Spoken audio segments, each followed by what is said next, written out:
Yo, hello? Great. Now we got both of you guys. All right. All right. Who has the best argument? Okay, well, I have a friend who's Christian right here, and he wants to hear your argument. I'm atheist, right? But he's Christian, but he wants to hear your argument and like argue with you or try to disprove you. I mean, I don't know if I can, but But just take the phone. What's his name? Mike? Yeah, my argument for what? For God, or I don't know, either one of you start it about God being real or fake. God to me is not real because we have no reason to think it's real. We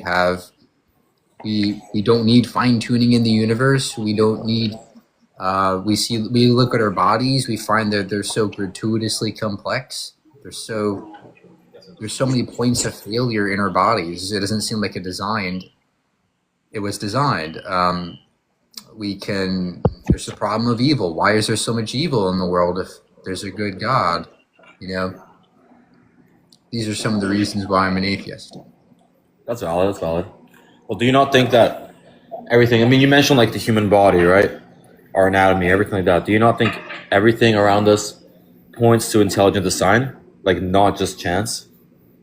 Like, what are the chances that someone like you or me, our bodies being made and working to the point of perfection that they do, or everything, our environments around us, being any bit closer to the sun, any further from the sun, the Earth would be in trouble. I mean, I hear that one all the time. Wouldn't. So everything you just stated was nonsense. There's nothing perfect about our bodies. Our bodies get cancer easily. They succumb to diseases very easily. We choke on our food easily.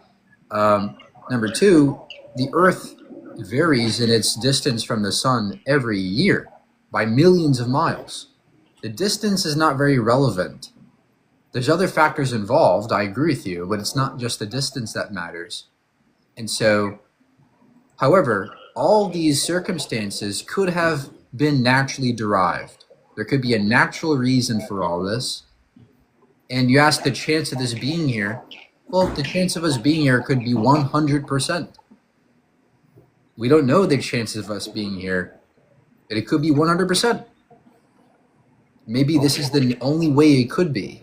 In that sense, it's 100% certainty that we would exist this way. So I don't know how you can possibly assess the chances of us being here or not. Well, I agree with that 100% part. It's just I see it that there's an intelligent design. An intelligent design points to creation, right? Is my logic. And creation points to a creator. Therefore, there needs to be somebody to create that would be God. And sure, other than the intelligent design argument, I'd say I believe in God because I see it in my life. I see it in the people around me. I see it in people's testimonies, like a lot of people who have near-death experiences, people who don't have near-death experiences. Many people testify of seeing the same thing, feeling the same thing. And I mean, I don't know. I think it's too many people for it to just be a coincidence, right? Well, so first you just asserted there's intelligent design, right? When I look at the body, okay, I see like lots of failures. I see eyes that are poorly designed. You can barely see, and we can barely see the amount of light that's there in the universe. I see our bodies. I mean, look at the nerves in our bodies. There's just billions of them, and they're all everywhere. They can easily be damaged. It makes no sense why God would make so many freaking nerves in our body that can just get destroyed. It makes sense if God just had one little nerve and that's it, right? That supplied everything. Or if we had two holes to eat and breathe from, right? People choke to death on their food. Or this is a terrible design.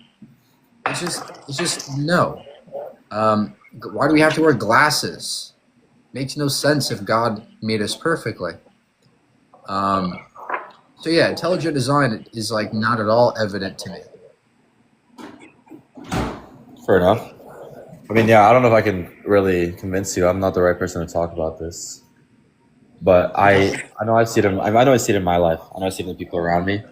I know that God works in my life But every what do day. you mean? But what do you mean when you say you see him all around you working? What is he Sorry, doing? I see. Well, I know that we are made in this image, right? I don't know. Have you ever read the Bible before? Unfortunately, I did. Yeah, Unfortunately, how come? Unfortunately, that's a story of fables. It's not real. think so. Yeah. What So about all the What about all the manuscripts that back up the existence of Jesus Christ and all the eyewitness accounts? I don't. Who cares if a guy named Jesus existed? That's irrelevant to there being a God. Well, Jesus Christ claims to be God. Did you know that? So did Charles Manson. Yeah, but who resurrected from death? Not Look, Charles Manson. just because somebody claims they're God doesn't make it evidence that they are God. I know, but he gives us.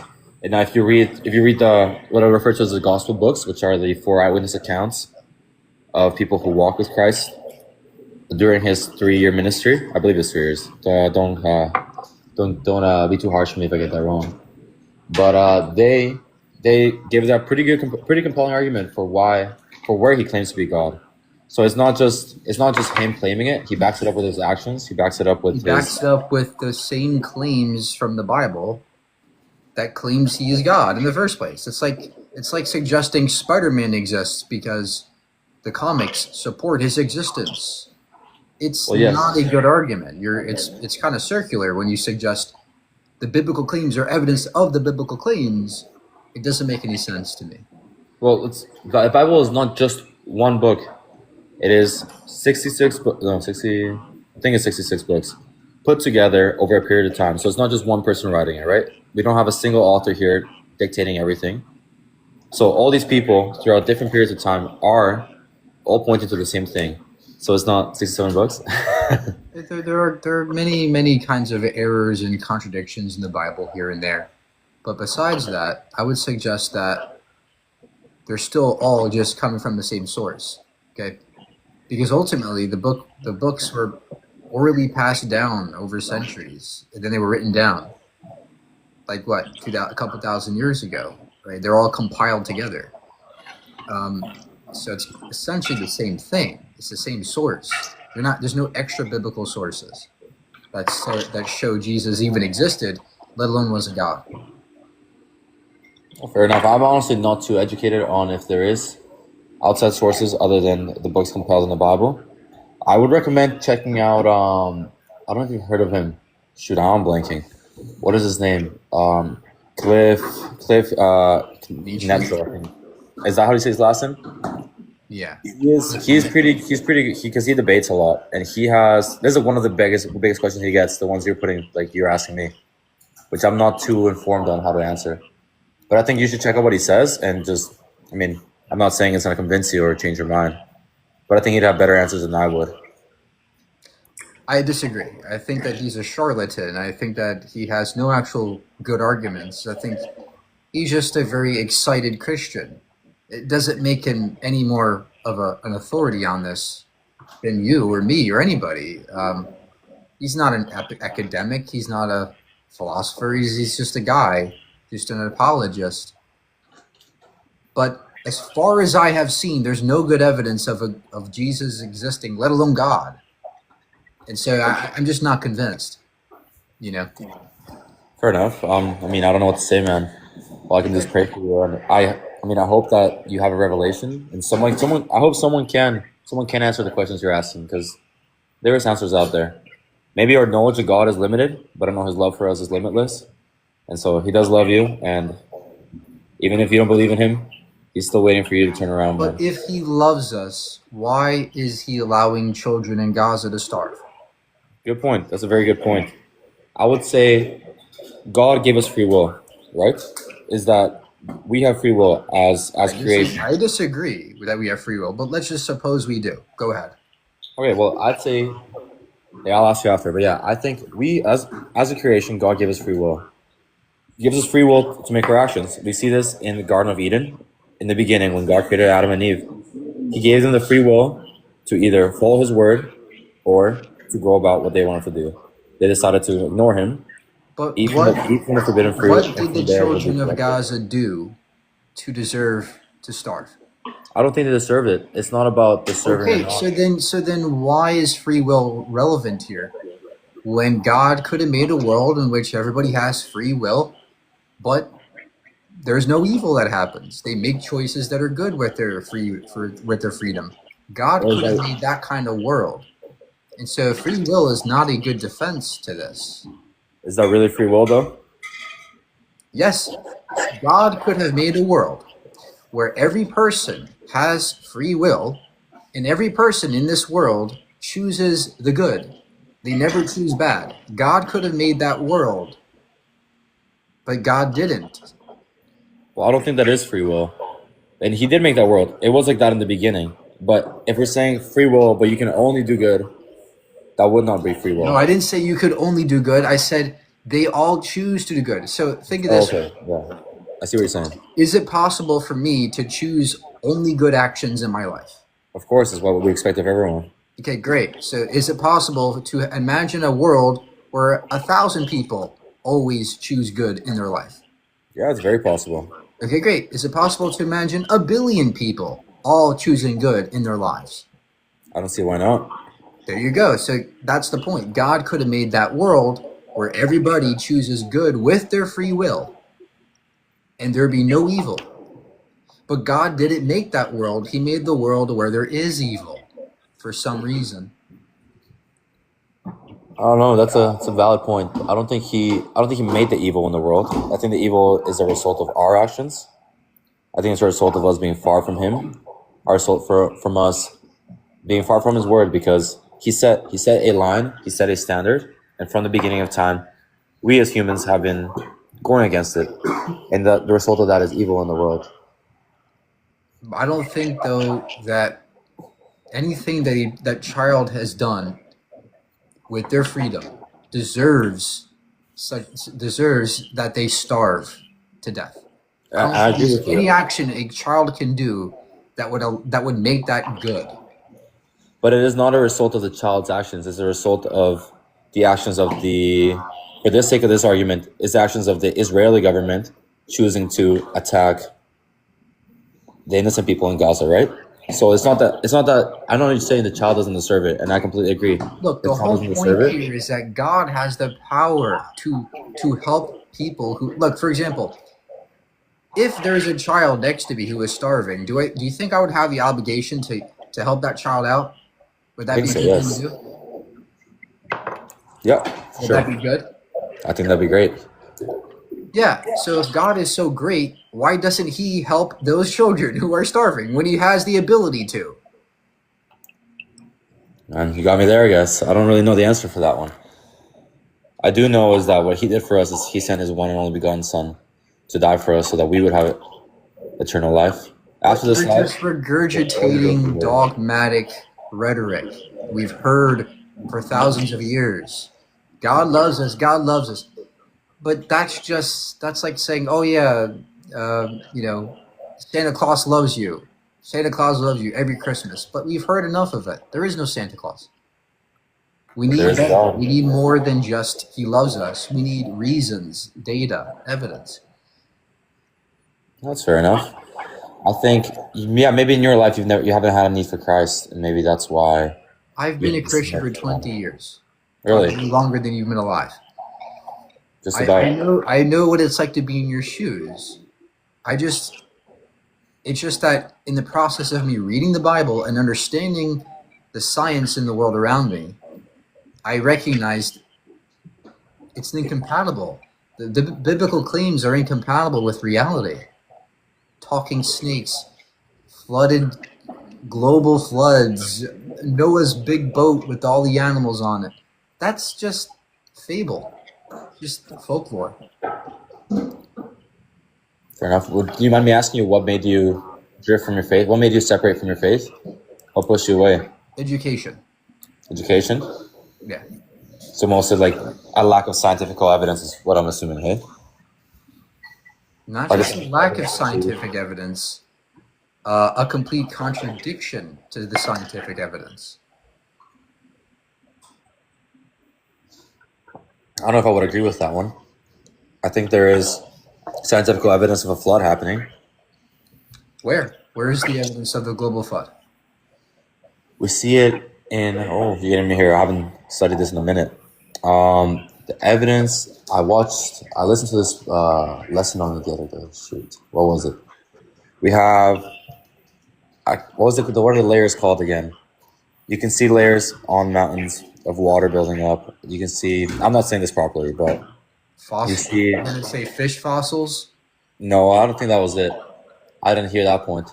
You can see in the fossilization of dinosaurs. I mean, that we found those bones. They can only be preserved through a process of being flooded, or being held pressured underwater. That was one of them. Not at all. No, there are many ways in which fossilization occurs, not just through inundation with water, right? There could be mudslides or sandstorms that can quickly cover them. So it's not just water. Secondly, we look at the dinosaur fossils, they all date to about 65 million years ago. And that is not in alignment with the biblical claim of 6,000 years. Well, the Bible doesn't claim 6,000 years. If you read First, I'm sure you read Peter, where Peter says, "A year is like 1,000 years to God, and 1,000 years is like a year." Or sorry, a day is like 1,000. A day is like 1,000 years, and 1,000 years is like a day. And so there, Peter is setting the what would it be, a standard almost of God is omnipresent, therefore He is outside of time. Time doesn't apply to Him like it does to us.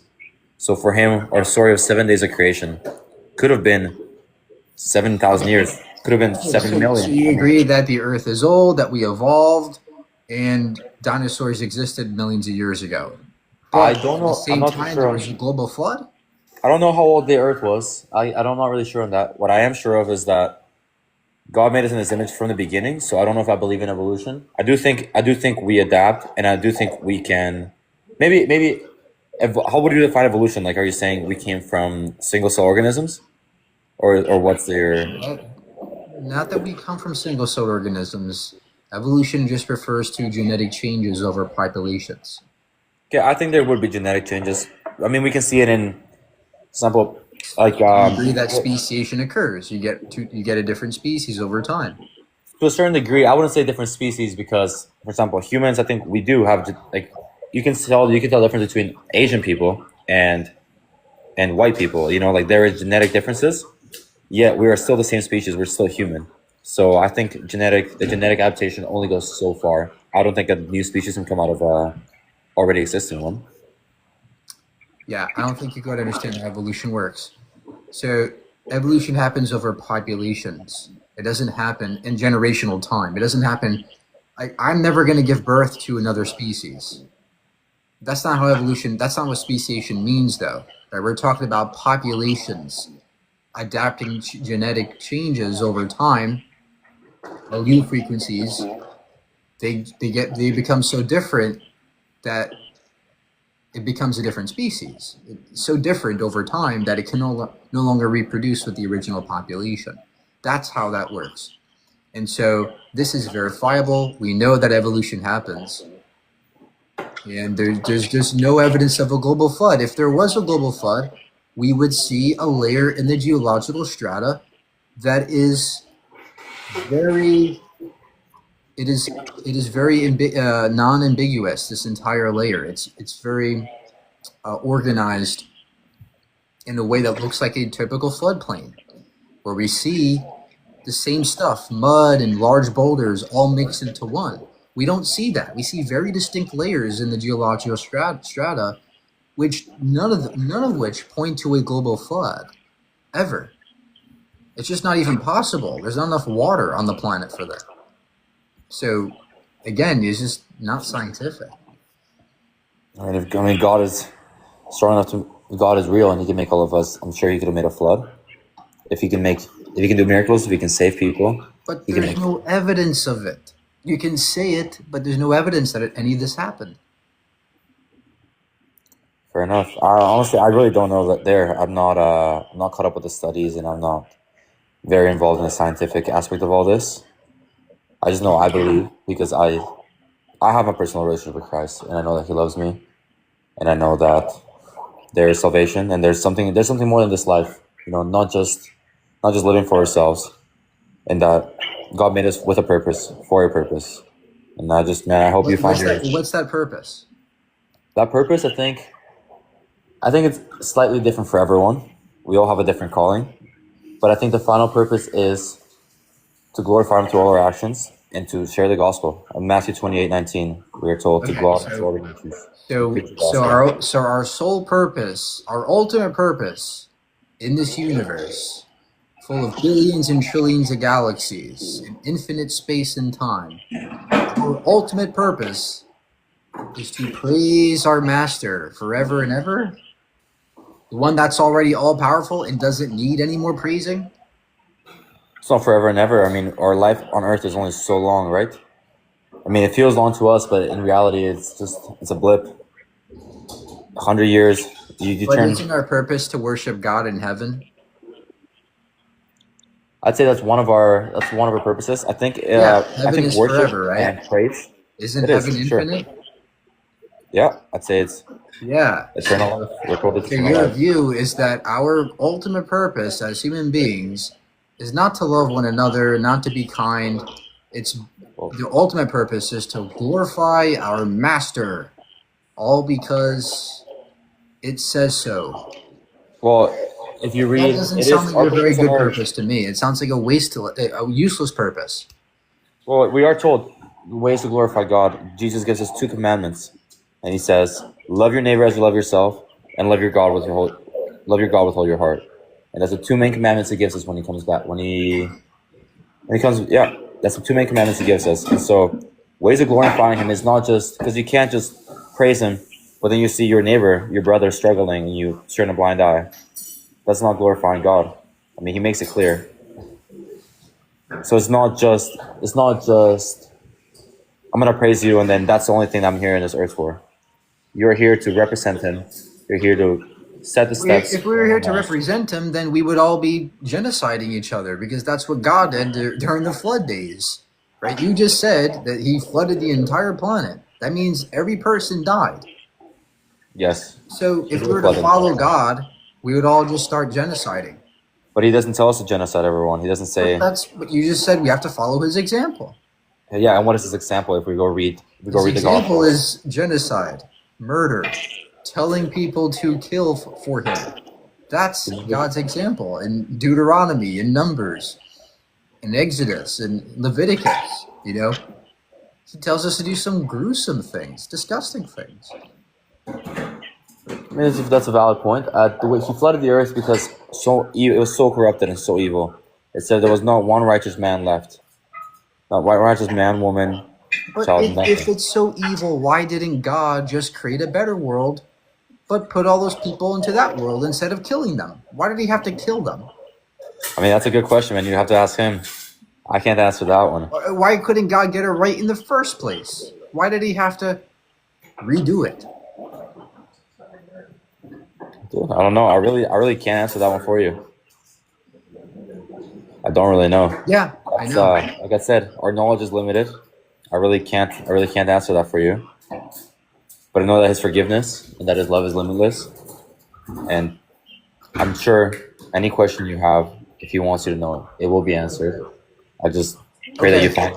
God, if you're listening, God, where are you? Give us evidence of your existence. Please answer. You might hear Him in the background.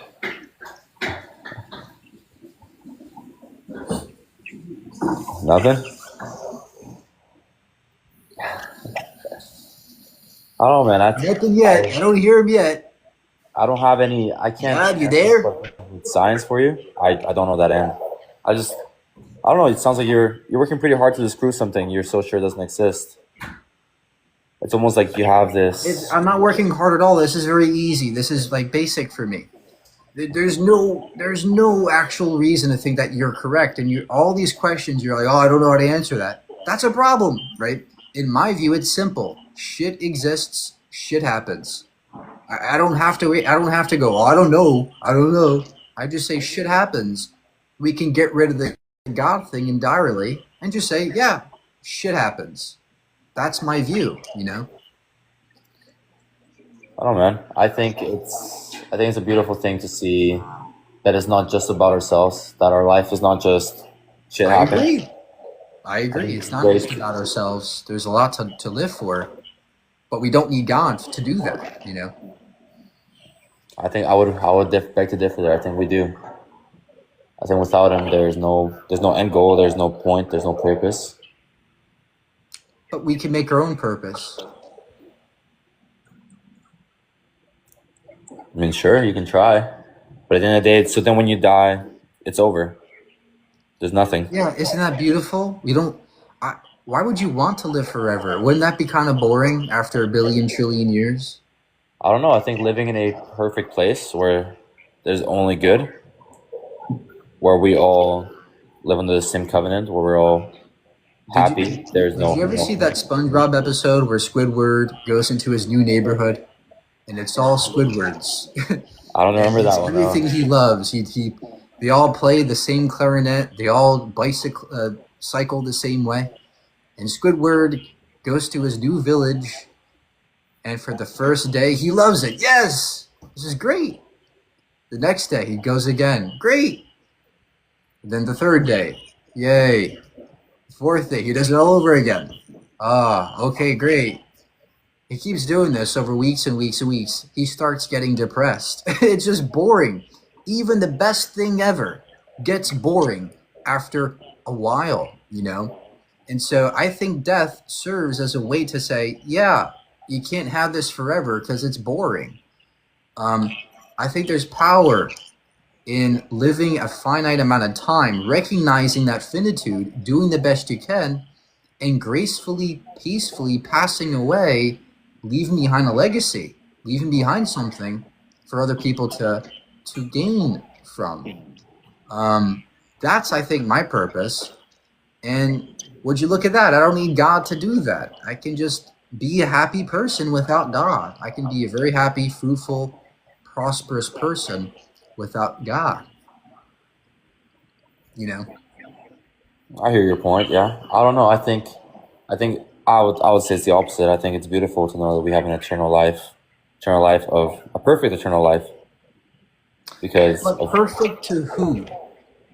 to everybody. Not to me. It'll be an, See, it'll be an objective perfection. what you deem perfect is not perfect to me. So whose perfection are we talking about here? God's perfection. But I disagree with that. I disagree that God's perfection is perfection. See, there is no objective measurement of perfection. It's all relative. Relative to God, relative to me, relative to you. It's all relative, and there's no objective way to measure it. I really can't answer you, man. I'm not gonna lie. I don't know any of this stuff. Like, I don't know. I see where you're coming from. I don't see it the same way. I think Jesus Christ was real. I think that he lived and died for our sins. I think that there's forgiveness in him, and I know that there is a greater plan for all of us. I believe that God is real and that he made you with intent, with purpose, even as you live right now, even when you're not with him, even if you don't believe in him. I thought he was omnipresent. He's always with me. I know. I'm saying if you're not with him, as if you're not under him, like if you don't believe in him. That's what I'm trying to say. Even if you don't believe in him, Okay. God is always there. Yeah, sorry. So that's maybe my idiom on my part. I might have messed up there. But he loves you. He wants what's best for you. He wants what's best for you. And I mean, I hope that someday you do come to him. I hope that someone can. I hope that If he someone. really wanted the best for questions me, you want, man. if he really truly wanted the best for me, he would actively try to help me and come into my life and bring me to him. But that's never happened. And there's plenty of atheists out there who are very welcoming and kind people who sincerely want to know God if he exists. But God doesn't reveal himself to those people. It seems like his miraculous works have faded away ever since, the phone came out, the camera came out. Now, there's so many miracles before the camera, but once the camera came into existence, all the miracles stopped. Such a coincidence, right? But yeah, it's like, why doesn't God reveal himself anymore to anybody in the public space? It's always, oh, I saw God when I was sleeping, or I saw him in my dream, or I saw him when I was when I was high. Like, there's never like an objective way of him being here in front of many people. I think he does reveal himself to people to places he wants to be seen, people who want to see him. If you really come, seek after him with your own heart, with fully believe, I think he will reveal himself to you. I think, I think through this, what you're doing, I think it's great. I mean, I might not agree with it, but I think it's a great discussion. I hope that he sends somebody your way who can reveal it to you, who can answer the questions you have. Because I mean, that's not me for sure. But I don't know, man. Yeah, John will send whatever he's got. I John, hope he does. Jude, Have John you? from the Gospels. Oh, you should try speaking to. I mean, I don't know how big your platform is. This is my buddy's phone, so he just put me onto you. We should try speaking to needgod.com or Bryce Crawford. These guys are pretty good at answering these type of questions. I think you'd have. I heavily beg to differ, but yeah, I think thanks you for guys would have a coming great on. discussion. Yeah. Yeah, thank you. All right. All right. Well, I don't have much time now, but that's fine. I'm going to try to keep it short and straight to the point. I just want to, the first question I want to ask is when you say God is imaginary, I mean, that can be for algorithm and, like, is this a objective declaration that you were making, or is this your subjective opinion? First of all. Well, it's not my opinion. It's an evidence-based case, right? We're making a case based on, there's the problem of evil, there's the problem of divine hiddenness, there's fine-tuning issues, there's the unapparent design issue. There's all kinds of logical problems with God's existence. So yeah, that's where I'm coming from. Okay, so it would be safe to say that this is an objective fact because the problem of evil and all that other stuff. This is observable. No, what we're saying is this is an evidence-based case. When you say it's objective or subjective, that doesn't really mean anything in the case of claims or truth claims. Basically, what I'm trying to get at is when you say God is imaginary, like this is the real truth. That's what I'm trying to get at. This is the truth. God is imaginary. I can say that this is likely to be the case, right? Likely to be true because of the case we're building here. Okay, that's fair. So my second question would be, what is your definition of God? Because obviously all of us have different definitions of God. So I would like to know what your definition is first, and then we can proceed from there. The classical theistic God, right? That all-powerful with omni properties, creates the universe, wants a relationship with us. Okay, well, my view of God is different. I believe in the subjective, foundational hosting God. Mine isn't really a sky daddy that you have to worship your entire life to. I believe that God is that energy, that force, whatever it is that allowed and created the Big Bang to happen, where we all originate from. That's what I believe God is. It's the, what is it? It's the substrate. That's the word I'm looking for. So what do you think about that? I think it's misguided. The Big Bang is not at all where we come from. The Big Bang is just talking about a moment in time when the universe rapidly inflated. It's still happening today. The Big Bang is still happening. There could be something beyond the Big Bang. We just don't understand quite yet, but there could be far more beyond the Big Bang. And what caused the Big Bang could be something as simple as a quantum fluctuation, a random quantum fluctuation in a quantum vacuum. And so this kind of cause is not to be mystified. There's no need to mystify this thing. It's just basic physics. So trying to inject a God or a powerful being into that, I think is silly. That's fair. A little bit about my background is that I was an atheist. I actually started questioning God in 5th grade, but there was a realization that I had that made me believe otherwise. That's kind of where I'm coming from. And obviously this is my own story, but ever since I made that switch, I saw benefits. I don't know. I was able to see what my life was like beforehand. I saw what was going on, I didn't have anything together, but it's for me, as soon as I made that switch, everything started to be coherent. I got structured and life has been better, which is why this is my truth. This is why I believe it so strongly, because I was able to measure the differences and I guess the benefits from it. So I'm going to go back to the substrate God argument, I guess. As you can see, the laws of the universe it's sorry, I'm gonna back up. The universe displays laws, constants, mathematical coherence, informational regularity, intelligible patterns.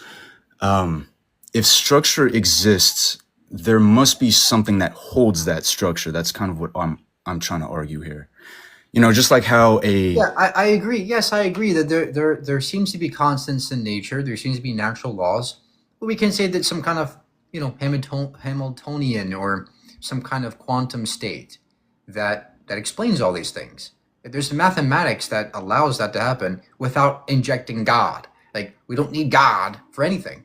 We can just say, yeah, there's some kind of mathematical fundamental feature of the universe. That's what explains all these constants. Bam. You don't need God at all.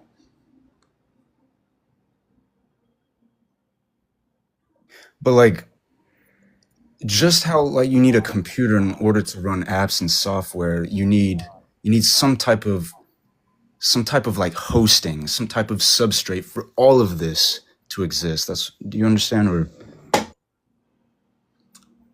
Well, we can say, there's space and time and there's energy, and all these things they could either be emergent or they could be fundamental.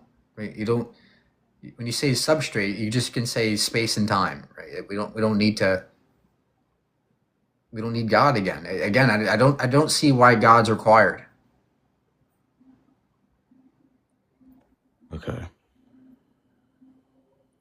Okay. So like what would replace God in your system then? As the grounding for existence, order, I know what you mean by God, conscious. but to me, if you're asking me what the fundamental existence is, I would just say, yeah, some kind of quantum state. I see. Okay. Well, that's all the questions I have. I appreciate talking with you. I understand your perspective more, and you have a good day. Thank you. Yeah. All right, let's get the next victim.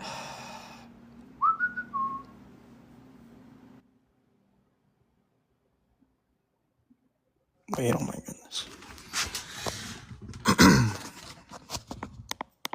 Hey, how are you? Hi, how are you?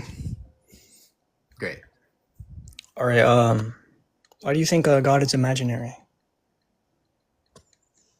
There's an overwhelming lack of evidence. There's problems of evil. There's logical inconsistencies. There's omniparadoxes. There's all kinds of issues. Okay. Only thing I can say about evidence is I feel like one of the most credible sources of finding out if someone existed were either eyewitnesses, accountability, or again things written down or just stuff like that, because the only way we knew Alexander the Great's existence is through people who wrote stuff down about him. So I think that just because there's a lack of evidence doesn't mean that we should flat out say that. Look, I can grant you Jesus existed. I just want to know how you know God's there. Like, I would just say, yeah, Jesus was real. Okay, just a guy. But how do you know that God existed? Okay, so if we're granting that Jesus existed, all right? Are we granting that Jesus did everything that was said in the Bible? Hell no. No, I'm definitely not Well, going how to grant you that. You're going to grant me Jesus' existence, but you won't grant me what Jesus did in the Bible. Dude, yeah, I can grant you that Peter Parker existed. Does that mean he's Spider-Man? No. Peter Parker quite literally is Spider-Man. There could be a guy in the world called Peter Parker. That doesn't mean he's Spider-Man. Okay, all right, let's just say Jesus did exist, okay? Or like you were saying. All right?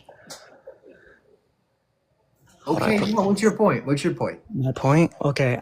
I don't think God is imaginary. I think that, I think it's perfectly okay to believe in a God, even though there is science. But I mean, Look, if you want to use yeah, it's subject, it's okay to believe in God. It's okay to believe in an imaginary friend. But the problem is it true?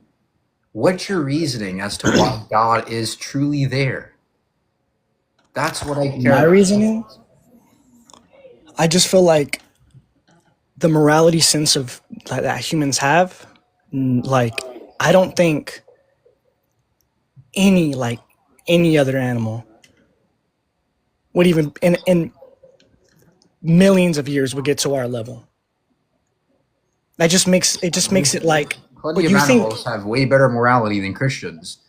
What do you Chimps, mean? bonobos, they've been seen to share food and share resources with other chimps and bonobos. Elephants have been seen to help their young, and like if they fall, they help them back. And there's all kinds of altruistic things that animals do in nature. They have senses of morality. It is quite similar to ours. Now, I agree with you that ours is a bit more complicated, but It's that's a lot more complicated. It's not just a bit. We have consciousness. Like, so do animals. yeah, to a certain degree, but they don't at all think like humans do. That's what makes humans, we've been Homo sapiens for how long? We Well, haven't. You were talking about earlier about species changing, yes, but I don't think we've changed species at all. We've been Homo sapiens for Forever? No. not forever, but like probably. But you know what I mean, though. You know what I mean. First of all, we are animals. Do you agree? Yes, I agree. We're animals. Okay. So we already know that there's one type of animal that has our capabilities, Mhm. and we are very similar. We're almost identical genetically to chimps, like 98% identical. Mhm. And I agree with you. The differences are coming from the brain, but again, it's not. You're overestimating how different we are. We're very similar, and this is all explained by evolution. Like under your view, you're going to say God made us, and then you're going to say evolution's not real. But that's just a complete contradiction to what the evidence demonstrates, right? So you have a long ways to go to demonstrate your claims. I'm guessing you went to school, right? Like, obviously, you went to school. Like, and you were taught all this by a teacher and stuff like that who read it from a book.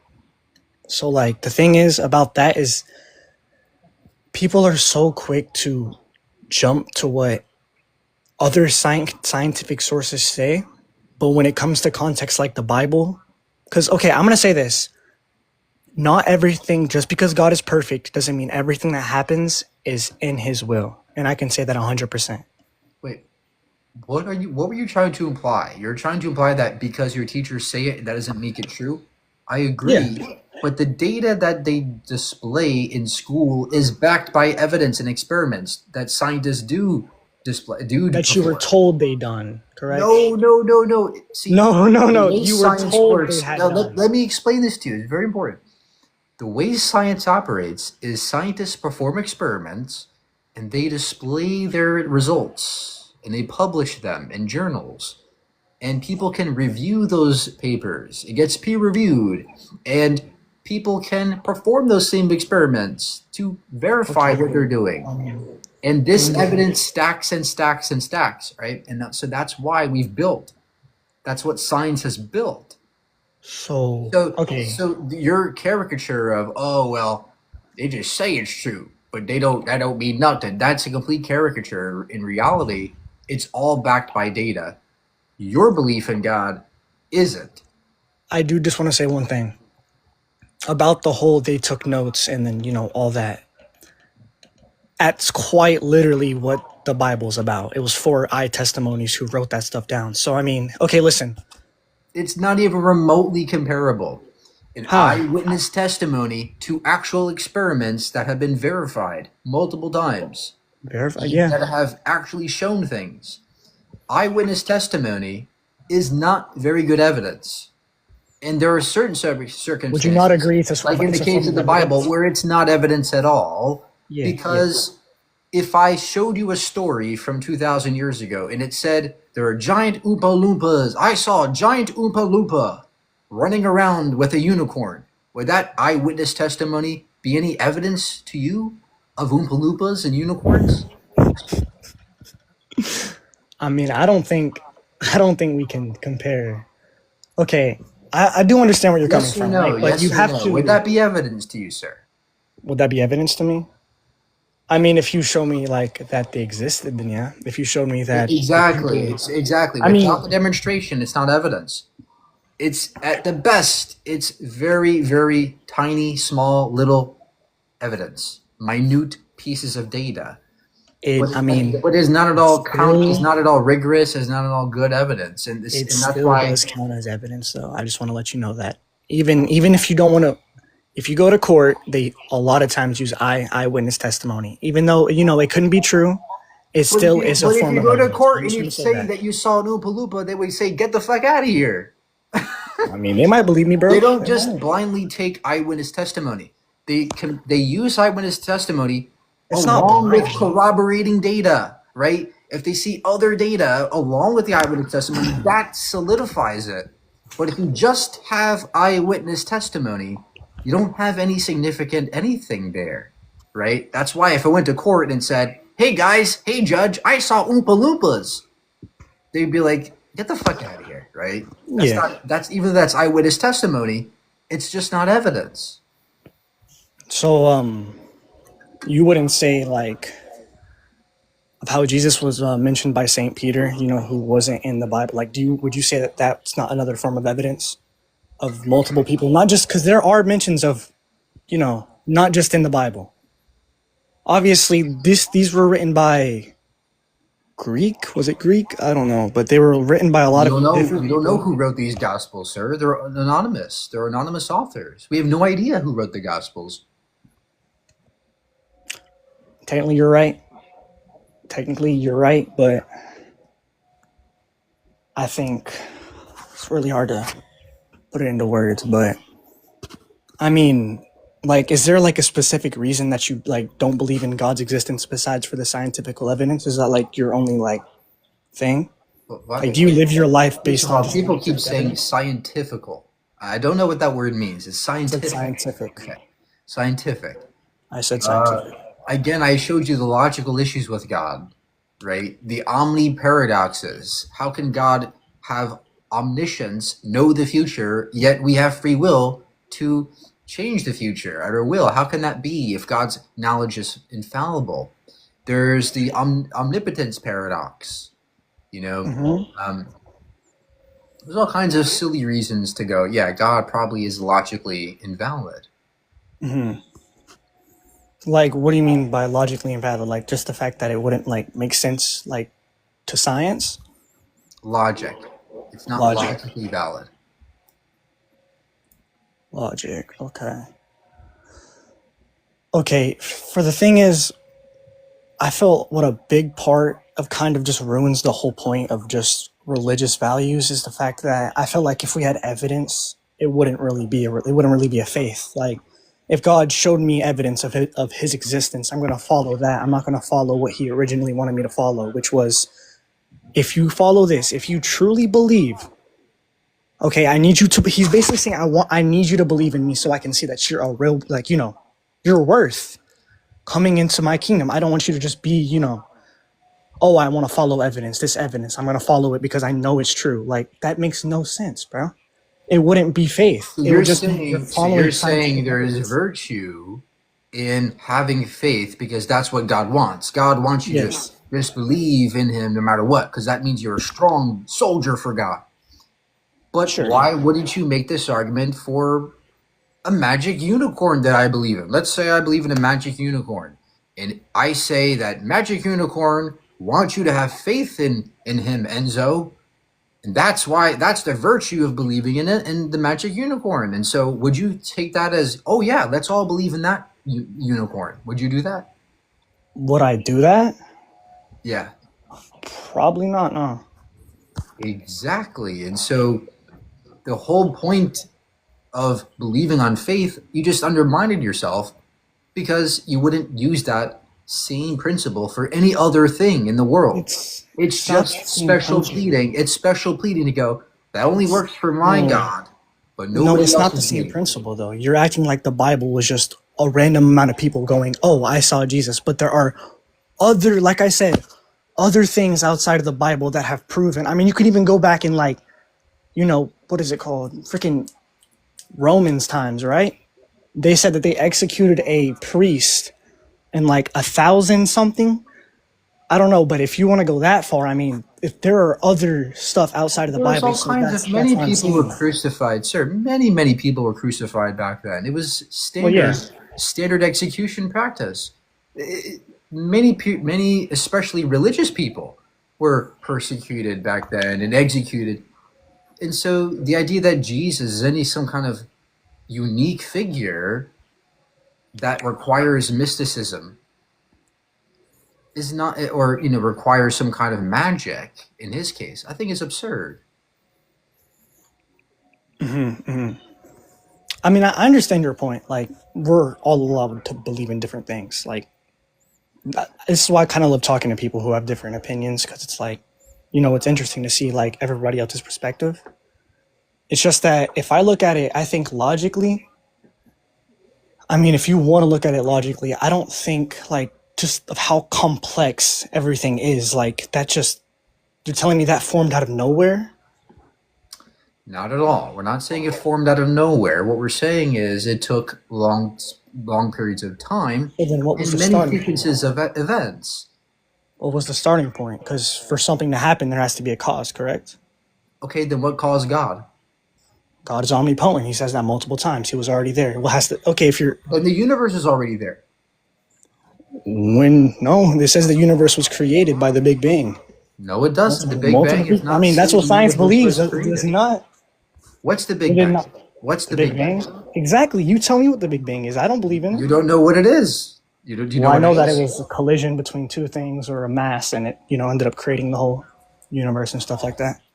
No. The Big Bang is merely talking about a time in the history of the world that in which it rapidly inflated and a cosmic evolution subsequently followed. That's not the same thing as saying Didn't something creation. like I thought it was It's not collision? creation. The I thought universe could be infinite and eternal, and yet the Big Bang be true. I thought that there was like a collision that's when the Big Bang happened. No collision. So just out of nowhere, it just happened. Well, there's an idea that there is a larger quantum vacuum in which there is fluctuations of energy, and one of our fluctuations occurred, and that gave rise to our space and time, and that was the Big Bang. And guess what? No God required. Just nature and physics. That's all you need for a universe. If you just said it created space and time, that has nothing to do. I mean, like, is that bound by physics? If it created like space and time itself? We mean bound by physics. You mean does You it said follow that we have physical physics laws? to do that, Yes, but everything in there's the nothing- physical universe follows physical There, laws. but if it's before anything, did the Big Bang happen before anything was created? Nothing was created. Nothing was created, When you so say nothing. creation, do you mean ex nihilo, like from nothing there is something? Is that what you mean? That's. that I mean, ever happen? I'm just telling you what like. There's always something. There is always something in the universe. It's just that this energy can change. It can be distributed certain ways. So the point is that we don't need God to explain the origins of the universe, nor do we need it to explain the evolution of us or the planets or the stars. All these have natural explanations that do far better of a job than, 6 days I made it with the, wave of my wand. That's not very accurate versus what we actually observe. We see a very old universe, 13 billion years old. We don't see a 6,000-year-old universe. Okay, well, we don't know how long 7 days is to God, so. But anyway, so what you're saying is that for you to believe, you would have to read in the Bible step by step on how he created it. Well, wouldn't it be nice if instead of God in Genesis saying, or Leviticus and Exodus saying that we shouldn't have gay sex or we shouldn't be wearing mixed garments, instead of saying that nonsense, wouldn't it be great if he just told us about nuclear fusion and how space works and how gravity works and quantum gravity? Wouldn't that be great if God can do that instead of telling us how to fucking feed our goats and how to have sex? I mean, he's and just when not teaching you to have about sex. life, man.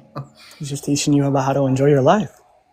But it would be far more beneficial if he gave us the answers to physics. Because we could have been far beyond, we could have had so much more prosperity if we just were given a bit of knowledge from this all knowing being.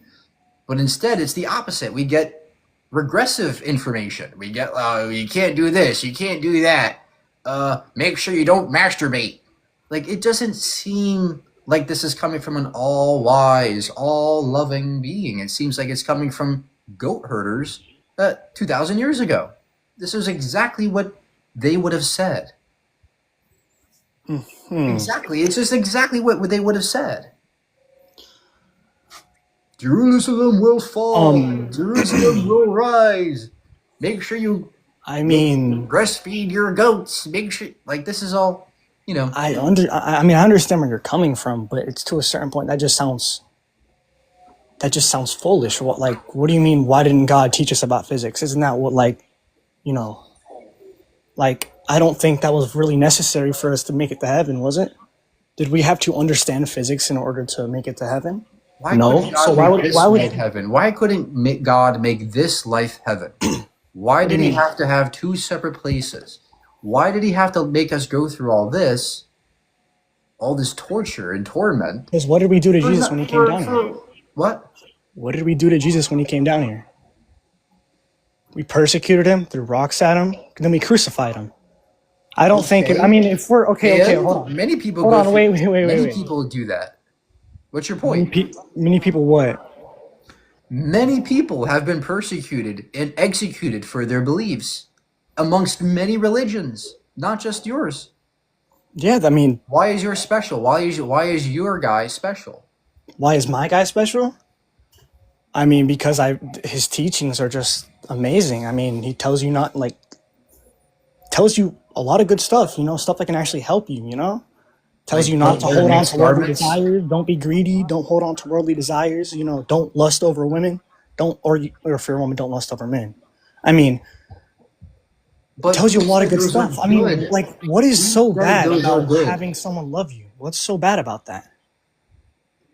That's not my point. I agree. It's great to have somebody love you, That's but kind of my if point. there is a great being, why would it love us in the most weirdest way?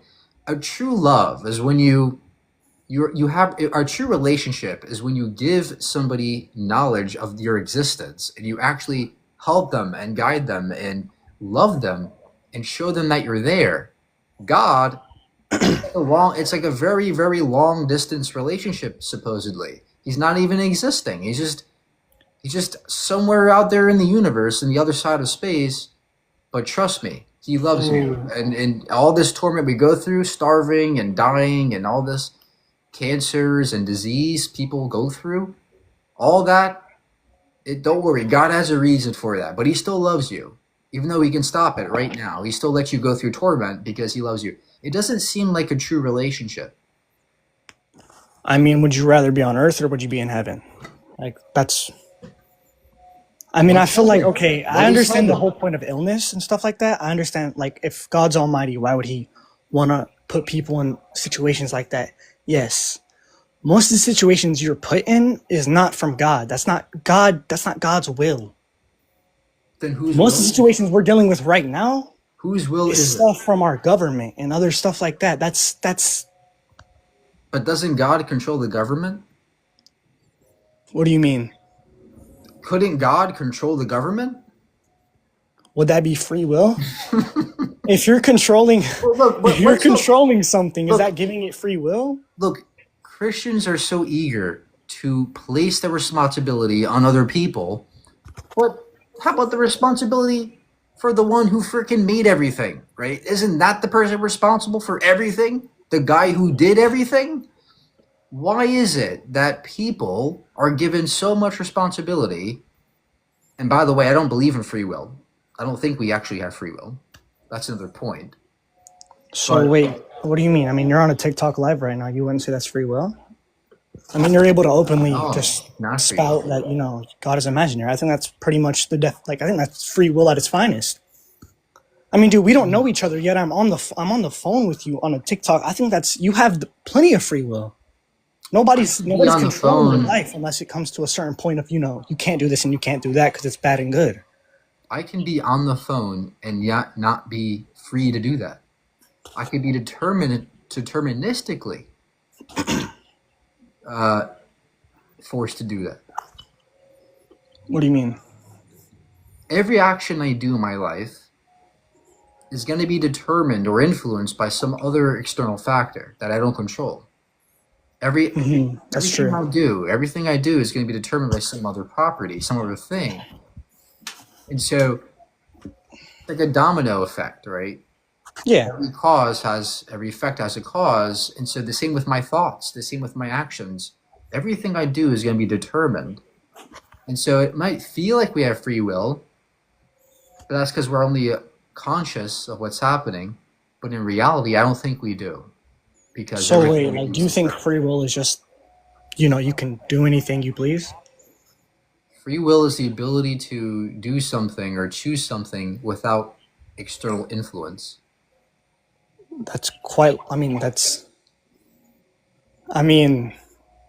My point is that everything we do is influenced by some other thing in the world. Even my thoughts. They're controlled by neurotransmitters and neurochemicals. And those are governed by the laws of physics. So ultimately, everything is subjected to the laws of physics, of which we don't control. So in that terms, you're basically saying because of that we don't have free will? Correct. I mean, that's not a bad argument. I would agree. I mean, I would agree with that, but I mean, Okay, so you agree we don't have free will? I agree we can't I agree we can't control the laws of physics. I mean, I agree with that. But I mean, agree, we can't control it. I don't think I mean, I see your point, but I still think there is plenty of other things we could say about free will. Like I'm able to say whatever, like I'm able to speak right now. I think that's pretty much a free will. Like I'm able to move my hand without someone controlling me. Right, but if you understand neuroscience, you understand that even every voice, every word you speak has antecedent causes in the brain. We know through neuroscience that before you're even conscious of the things you say or do, your brain is already doing it. Your brain's already doing it before you're even conscious of Wait, doing that are you action. saying my brain isn't me? What's me?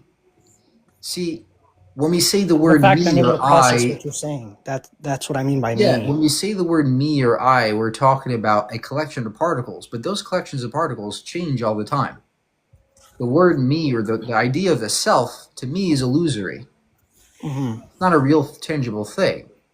But my point remains that everything you say or do is going to be determined by other antecedent causes, which you don't control. But yeah, that's all I'm going to say. All right. Okay. Is there like any other things like on why you think God is imaginary, or is that basically all? Let's thank you for being up here, but I'll move on to the next guest. Thank you.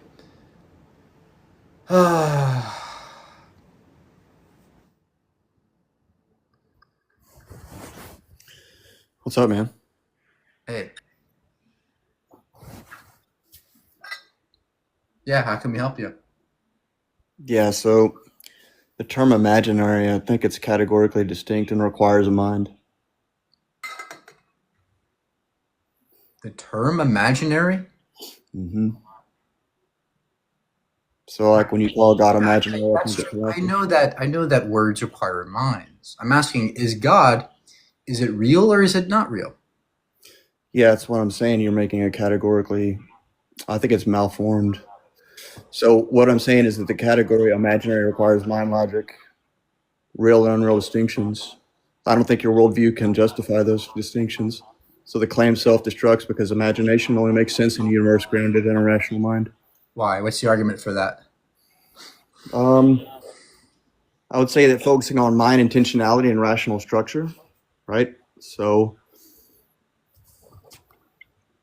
do you think that Yeah, you can? this is Do this you is think you can complete, this perceive is of complete anything? Do you think you garbage. can perceive So of anything this is external to your garbage. mind? So everything I do and everything we imagine, it can be easily explained by natural circumstances. The brain, the mind is the brain. Period. We don't need God for anything. We don't need God to ground any fucking thing.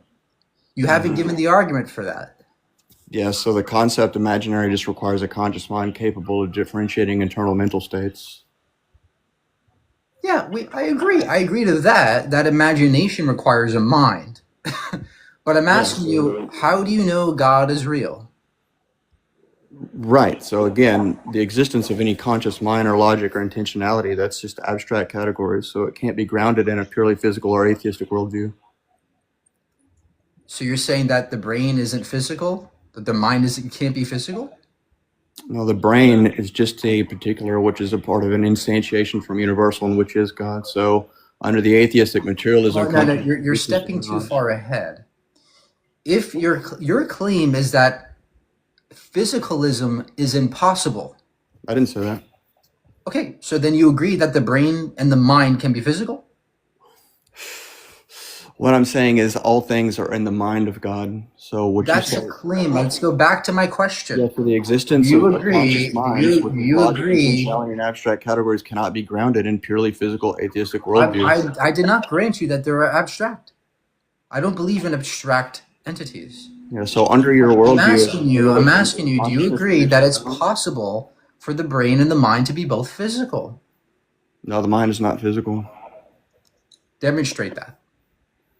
Yeah, exactly. So under your materialistic worldview, consciousness reduces to neurons. Would you say that to be the case? Not just neurons, but a neural system. Yeah, so intentionality, right, or aboutness cannot arise from physical particles. So logic is non-physical, it's universal, invariant, and timeless. Logic is just going to be an operation, a process by which the physical brain does. It's all physical. Yeah, okay. So would you say abstract categories like imaginary versus real are not material objects? Everything's a material object in my view. Even Okay, so thoughts. imagination is a material object? That's ridiculous. Yes, even thoughts are material. Right. So in other words, let me ask you this. Can matter generate normativity or rational structure or universal mental laws? Matter when configured in certain ways such that it creates or constructs a mind with agency, yes. This is all explained through materialism. We don't need God. We don't need an immaterial to ground or explain anything. Thoughts are physical things. This is basic consensus. What do you mean it's basic consensus? If you talk to most neuroscientists, they will agree thoughts are physical things. They come from the brain. They're not immaterial. And so the first thing you're saying here is just nonsense. You haven't even demonstrated God exists. All you've done is assert. Yeah, but so when you say materialism can produce, like, okay, here's the problem with what you're saying, right? So materialism, you're just holding that it can only be physical states exist and all mental states are reducible to brain states, right? Or you're All not saying that? physical states? No, not all physical states are reducible to brain states. Okay, so that would be my position. Materialism holds that I you're don't just, care about your position in regards to materialism. I care if you agree that God exists and what's the reason behind God's existence. yeah, because a mind is necessary. So physical brain states have no inherent intentionality. They can't be about anything beyond themselves. Okay, so what's the argument that minds are necessary for the universe, for anything? Yeah, I just answered that. What is it? Say it again. Yeah, so materialism is a self-destruction argument. No. What is your reason as to why a mind is necessary for the universe? Yeah, because the impossibility of the contrary. Okay, how is it impossible for there to be no mind that explains the universe? It's just natural things. Yes, because materialism is a self-destruction argument. I already told you. That's a reassertion of the very claim you just made. Let's try this again. What's the argument that it's impossible for a mind to not exist and explain the universe? Yeah, so reality's not ground. If the reality is not grounded in a mind, then what is it grounded in? So mind is necessary because logic, truth, and meaning are intentionality categories. You can't get it's truth a from all quantum of it. state. We can say the entirety of the universe, all quantum states are explained by a single eternal unchanging quantum state in the Hamiltonian period. Now, why is that impossible? Try me. So you're saying that all quantum states are the explanation of consciousness? Is that what you're saying? What I'm saying is that there is one quantum state, one wave function of the entirety of the universe that explains everything and every possible state in the universe. That's just my view. I'm asking you why that's impossible. Okay, yeah. You So made a hold very on a second. strong claim Yeah, that so that's impossible. quantum states can explain logic, mind, consciousness, intentionality. Is that what? Yes, those are all quantum states. Because again, Okay, so quantum states so are it's your position. physical. Yeah, They're it's your physical position that things. quantum states can explain consciousness. What's your argument for that? You're asking me how does the brain explain consciousness? No, no, By, no, no. by I'm electricity. asking you- No, your position was that quantum states can explain everything. See, I don't think that to be valid Why is it invalid? because it collapses into incoherence because quantum states cannot explain logic, mind, or consciousness. What's your argument for that? Yeah, it's just your position. That's So- not. Oh my gosh! Quantum This states is your aren't- argument. because- Your argument is your quantum position's states- bad, therefore I'm right. No, this is Quantum not how this states works. aren't This is not how explanations. this works, sir. No, I'm sorry. This is absurd. Mike, Stop. quantum This is states absurd. aren't explanations. This is absurd. Show me the argument that renders my view impossible. You can't just say, "Nuh-uh, it's not possible." Yeah, Mike, Show me the listen and impossibility. track, lock in, Show me Mike. the P and Quantum not P in states my aren't view. explanations.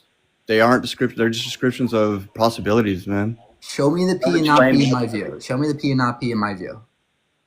There's what? It's not a logical contradiction in your view. Oh, so you agree? So then you agree it's possible for my view to be the case. I mean, in the realm of possibilities, sure. We're just talking about what's more Okay, feasible. great. So then you just conceded that it's not impossible for No, me it's to be just less correct. plausible. So you agree that it's possible for me to be correct, right? I would say that it could be possible in some sort. Okay, thank you. So then Yeah, let's but try this what- again now. So now you agree that my view is possible. Show me But that not- your view is yeah, but not correct very- over but not my pars- view. Go. Not parsimonious. Show me that your view is correct. Yeah, because quantum states aren't explanations; they're just descriptions of probabilities. Which explains everything in all quantum states that exist. Because again, fundamentally, that's everything what is you quantum. No, This is a you're explaining mine. This You're is a just quantum assuming mine. mechanical view.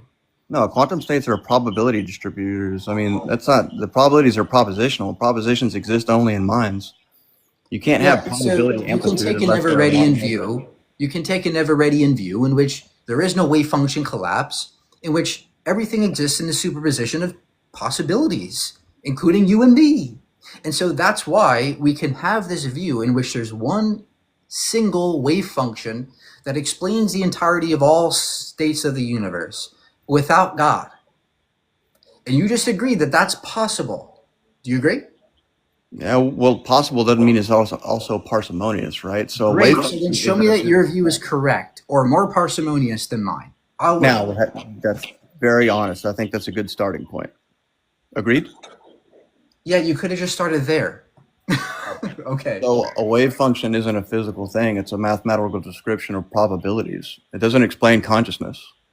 Mathematics describes reality. So yes, wave functions are mathematical objects that describe real things. So again, you are a wave function. I am a wave function. In my view, we are all wave functions, and there's one wave function that explains all of these things. Does that make sense? Yeah, but the problem is that math. Okay. isn't So then now, instead of attacking my view, defend yours. Well, hold on a second. Math doesn't describe reality on its own. Mine uses math to describe reality. So numbers don't think, equations and they don't interpret. I didn't say you're an equation. What I'm saying is the equations Well, you describe said math describes reality, Mike. If math So- describes reality, then a mind stands behind both math and reality. So that Math that is wouldn't be just parsimonious. math, like logic, are both languages that attempt to describe reality. Math and logic are both languages. They come from the brain, and they attempt to describe reality. And that's why with these wave functions, we can describe reality. You and me are wave functions, period. Now, what is your view and why is it more correct than mine? Well, hold on. You just said math and logic are just a language. That's a problem. They don't describe reality. They only describe your brain. And if they only describe your brain, you can't use them to make any claim about the universe or truth. No. So logic and math are languages. But the reason why we know this is because we look at the prefrontal cortex. We find that those are the parts of the brain responsible for logic and math and things like that. And we know that No, language is cultural. There's no need for a God. No, Mike, language is cultural, math is universal. Logic is non-negotiable. Reality obeys them whether humans exist or not. No, reality does not obey math or logic. Logic What? and math are not What? Mike, necessarily what? prescriptive. What did you just say? Math and logic are merely descriptors. They are Okay, not is math prescriptors. universal? So What is do math you mean by universal? universal? Is 2 plus 2 always going to be 4? That it's depending on the contextual system you're using. Well, yeah. What is the Always. context behind? What is 2 the plus context 2 behind 2 numerical plus value, 2 Mike? 2 plus 2 is 4. What is the and context ours- behind numerical value, Mike? Stop! I'm explaining it. If you would Mike. just listen. Mike, you just said it was a descriptor. Yes. Okay, 2 what plus is the 2 context behind it being? What is the context behind it just being bruteness? How is it not necessary? What do you mean bruteness? We're not talking about bruteness. So math is universal, Mike. Logic is non-negotiable. Reality. 2 plus 2 is 4. Not always. 2 plus 2 can be other things depending on the system you're using it in. And Mike, so why are that's you- why math is not a universal. There are no universals. They don't exist. They don't have to exist. And so that's why my view is perfectly fine. You have still not demonstrated your view. Mike, you just said math is not a universal. If math isn't a universal, then there's no scientific law that works. There's no prediction that's valid. That's crazy. You can't appeal to the uniformity of nature. Now your argument's it just What do you mean collapsed. by the uniformity of nature? What? I'm sorry. Is this the part where you're going to pretend like you don't know what anything means anymore? No. I love this. When you say the uniformity of nature, Hold on, what is let's stay exactly here. Let's stay here uniform? because No. this is really Let's good, Mike. let's try this. This is really let's try good, Mike. this. Let's play this out. Because you don't know what the fuck you're talking about. What is the uniformity of nature? What's Yeah, I uniform? get it. So what does uniform means, right? It means uni as in one, form as in it has one form, and then nature as how it comports to reality. Okay, Mike. So let's not pretend like we don't know what anything No, means. what Okay. do you mean? Hold the on. Now stay with context me, of- Mike. Is math you didn't- math you not a listen- universal, Mike? You're not, no, nothing's a universal. Okay, cool. So then the scientific law, right? There are none. You just threw it out the window. That doesn't follow. No prediction Nothing is happens- valid in your worldview, Mike. You just Can conceded. I speak? Okay. There doesn't have to be universals for math and science to work. What's the argument for that? Yeah, it's pretty easy. What is the argument? Okay, so it's a fatal wound to your worldview, man. I just told you. What's the argument Because that no says math prediction you must can be make is universal? valid if it's not a No, universal. That means it's Constantine, not let's meaningful. try that. Let's try I this. just- You're not defending I just yourself very told well. you, Mike, Stop. you just- Stop. You're trying too hard. Relax. What's the argument that math has to be universal for us to use it in a descriptive manner? Or science, which laws of nature are merely descriptive. They're not real. Mike, They're descriptive. Mike, So you need what's to your get- argument that they must be prescriptive? Go. yeah, exactly. Thank you. So now no prediction is valid because it cannot appeal to the uniformity of nature in your worldview That collapse. doesn't make it. That's jibber jabber. What's No, the it's not argument? jibber that jabber. you- You just what's can't the lock in with it, argument Mike. that mathematics has to be universal? If math isn't universal, then cosmology and engineering and logic cease to function, Mike. That's question begging. You're question begging. What's the argument that math has to be universal? Yeah, so there is a definition of a universal. What is 2 plus 2 is 4? All right, is that That's the, not is that the case? universal. That's a contextual. Okay, so so system. is you're saying that 2 is just a particular and there's no such thing as 2-ness? Is that your position? I don't know what do you mean by Then how two-ness? can It you doesn't appeal exist. to any? How can It's- you appeal? there to are any only type of particulars. universal. How can you appeal to any particular? What's your We don't argument need for that? universals. We don't need universals to use math or to use language in a descriptive manner. Universals are not necessary. What's the argument for that? Yeah, because you cannot appeal to the uniformity of nature and make any That's logical question conclusion. begging. That's a Universal. reassertion of the same claim the premise you're making. Yeah. That's Okay. not So let's say that's it out. not an entailment. Okay. All right. And therefore, this is it. So logic, math, identity, knowledge, right? What are those dependent on? What do you Are mean those by just identity? What are you descriptors? talking about? You're just spouting all these presupper terms that make no fucking I'm not sense. using tag Like on the you, Mike. uniformity of nature. That makes no sense. That's what you Nothing's have to appeal uniform. What do to you in mean by order to have any uniform? type of universal. But in your worldview, you're saying it collapses because it's We just don't a need description. we don't need universals. What's for your argument anything. for that, Mike? Because we can just use particulars for math and logic. How's that going to work? We just use them based on the formal system we're using them in, right? In some systems, certain logics, we use certain axioms, and some other systems, we don't use other axioms. It's basic. And so now, okay, so if there's no such thing as universals, let's just parse this out. Let me see if I can get this right. If I can just use particulars for math and logic, I think that's philosophically impossible. Sure. Why? What's your argument for that? Because particulars can't produce universals, right? So if a particular thing are always specific and changing and limited, then math and logic are. Wait, what do you think a general and universal unchanging. is? What's that? Like if I say universal, I mean redness is a universal, and a crayon in red. Yeah, would what be do you mean by particular. universal? Do you know what it I is? just answered that. What's a universal? I just told you, Mike. No, you did. You gave me examples. You don't know what it is. You don't know what a universal is. That's why you're so fucking confused. A universal is a category in which there is a property that all objects with that property have in common. That's why your argument is not collapses. relevant at all to math Yeah, and that's logic. exactly where your argument collapses. And I Logic gave you a itself- demonstration on what universals Logic were. Mike. itself does not have to be a universal for us to use logic in a particular way. Yeah, particulars can't produce universals, Mike. Particular things are just always specific, Nobody changing, and said- limited. This is nonsense yet again. No, it's not nonsense. Particulars It's just a don't destructor produce to your anything. It's worldview, just a Mike. philosophical term. What are you talking about? Okay, so a collection of particulars cannot produce a universal truth. Is that what you're You don't saying? need universals. You don't need universals. Yeah, Period. so no amount of looking at individual apples can ever produce the concept of number or identity.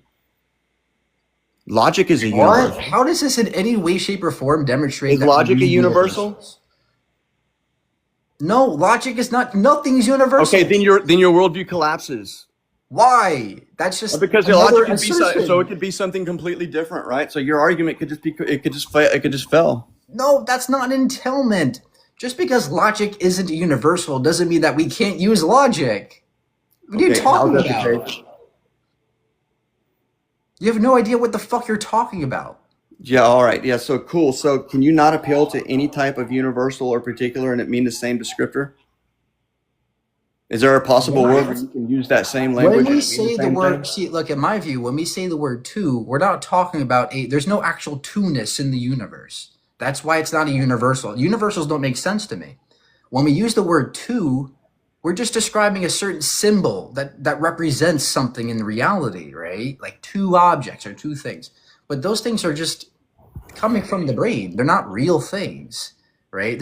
I'm a mathematical anti-realist. I'm a logical anti-realist in that sense too.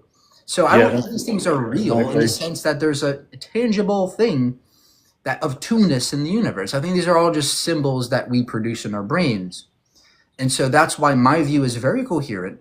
Your view, I haven't even heard it yet. You're just saying, oh, you're wrong for no reason. No, I'm giving you substantial. I'm giving you validation for what I'm telling you, man. If logic isn't universal, then the law of non-contradiction, that's optional in your worldview. No, it's not optional. Again. Well, hold on. I thought you said logic wasn't to the law universal, of bro. non-contradiction. Wait a minute. I thought you said logic wasn't universal, Mike. Are you backpedaling? What? No, it's not a universal. I never said it was. Okay, then the law of My point- non-contradiction, that's optional. No, it's not. Again, you don't know what the fucking a universal is. You still don't know what it is. What's a universal? Oh, gosh. What's I a just universal? answered this for you, Mike. You don't know what it is. You're still confused. Just answered this No, I for you, didn't. Mike. Why didn't should know. I tell you defined it to again, Mike? You don't know. You have no idea what you're talking about, Constantine. You have no fucking idea. Yeah, so you've been put in a corner, and so now you're just going to start the meta? Come on, man. Stay up. That's your best argument? Stay up? Well, Dude, yeah, dude, don't come on, this engage is with the embarrassing. engage with the substance. But Your logic dude, does not need to be universal for us to use logic. so it's okay. So if a universal is a property relation, right? Then how can it be the case that it doesn't need to be universal and still withstand that it can't? Then the law of P and not P doesn't mean anything to you if it's not universal. A universal is something that has to have that it actually exists in more than one instance. Jibber jabber, jibber jabber. You're just jibber jabber. You're just they're just saying nonsense. You're just yapping out of your butthole. In reality, there's something called a logical anti-realism. Do you know what that means? Yeah, it means your worldview sucks, Mike, and you just fell apart. Now you're just engaging with them. Wow, that's your best argument. That's your best argument? Yeah, So you just said logical logic is not a anti-realism universal. You've suggests already that conceded, logic Mike. is used. See, there's something called fictionalism, in which logic is not a real entity. It's just a language. It's just Okay, it has so then you pragmatic conceded form. the argument. It's pragmatic Logic's not usage. real, so there's no such thing as P and not P in your worldview. You can be wrong. Everything you say could be wrong. This is No, trash. it's still real in the sense that we can use it. When we say it's not real, we're saying it doesn't exist in the fucking universe. It's not prescriptive, right? That's what we mean by when we say it's not So real. logic doesn't exist in the universe? Logic exists in our brains. Same with math. Right, so it's just a description, right? So okay, Correct. so It's then a it's descriptor. right, so then it's reduced to just a subjective mean. So it could be the case that a P and not P is really absolutely fluid in all possible worlds, but just intersubjective to you. It depends on which formal system of logic you're using it in. In some logical systems, there ain't no contradictions. I don't agree. Yeah, with so then those. you just But again, destroyed that's your why ability to that's use why logic then. that's why there are various different logics, not just Yeah, you just possible. yeah. That's why this is what I said at the beginning. So one is possible, but one is incoherent. Yeah, yours is incoherent, and you just demonstrated that. It's all going to be indexical to the axioms you're using and the formal system you're using within.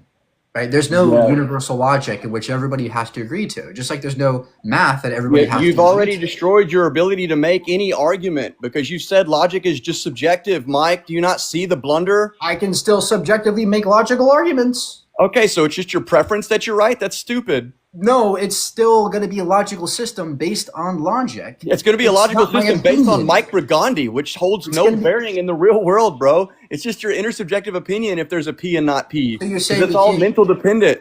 So you're saying we can't do math because it's mentally dependent? No, I'm saying you said that. That's what your claim No, is. this bro. is what you're implying. Obviously, No, we this is can what do you that. implied. I'm just giving you back your own argument. How ridiculous it is. It's not ridiculous. You're just saying it's ridiculous for no reason. Yeah, because I've demonstrated how it's ridiculous.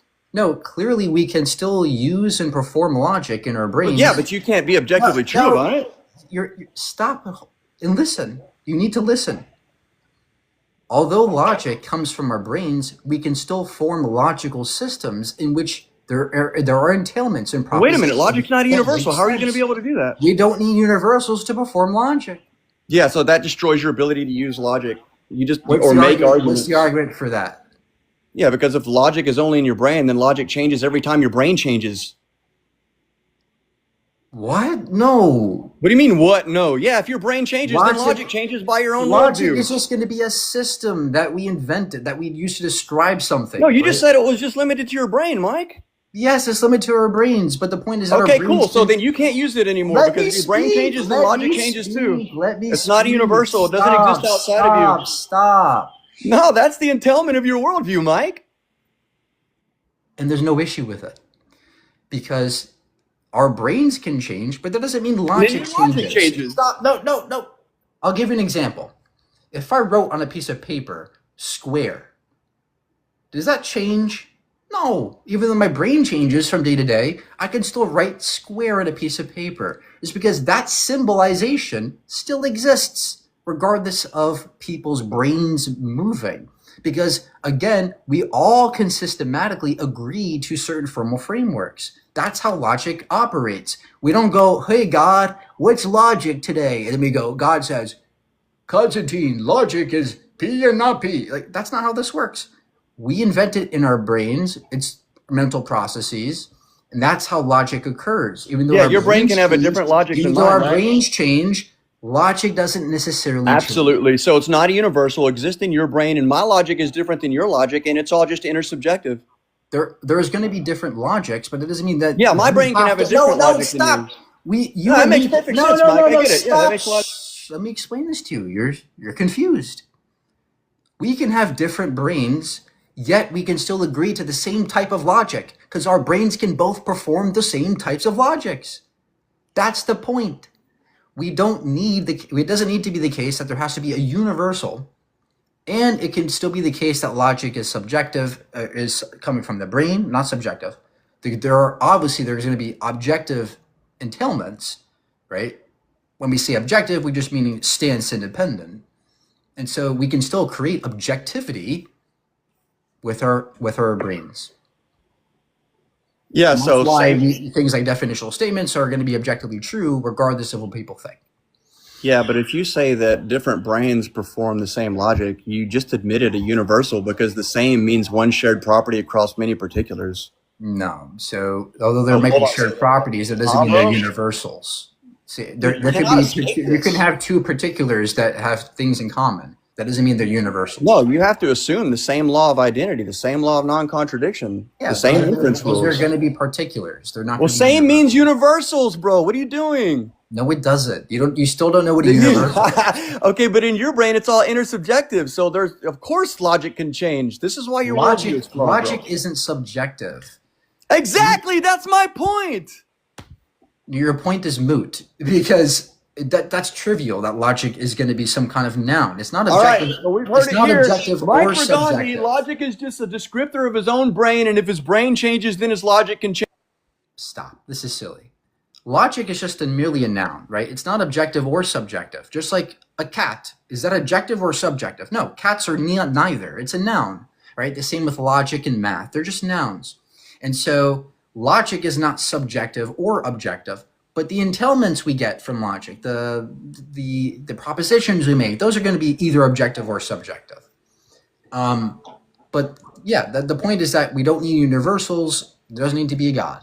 You still haven't defended your position properly. Of course I have, dude. Logic is neither objective nor subjective. It's just a noun. That's trash, bro. You've denied objectivity. That's You've denied not an argument. subjectivity. That's not an You've argument. denied meaning. You've denied categories. You're denying logic itself. This is I never denied any of those statement. things. What are you talking about? Okay, if logic is just a noun, then it refers to nothing and has no function.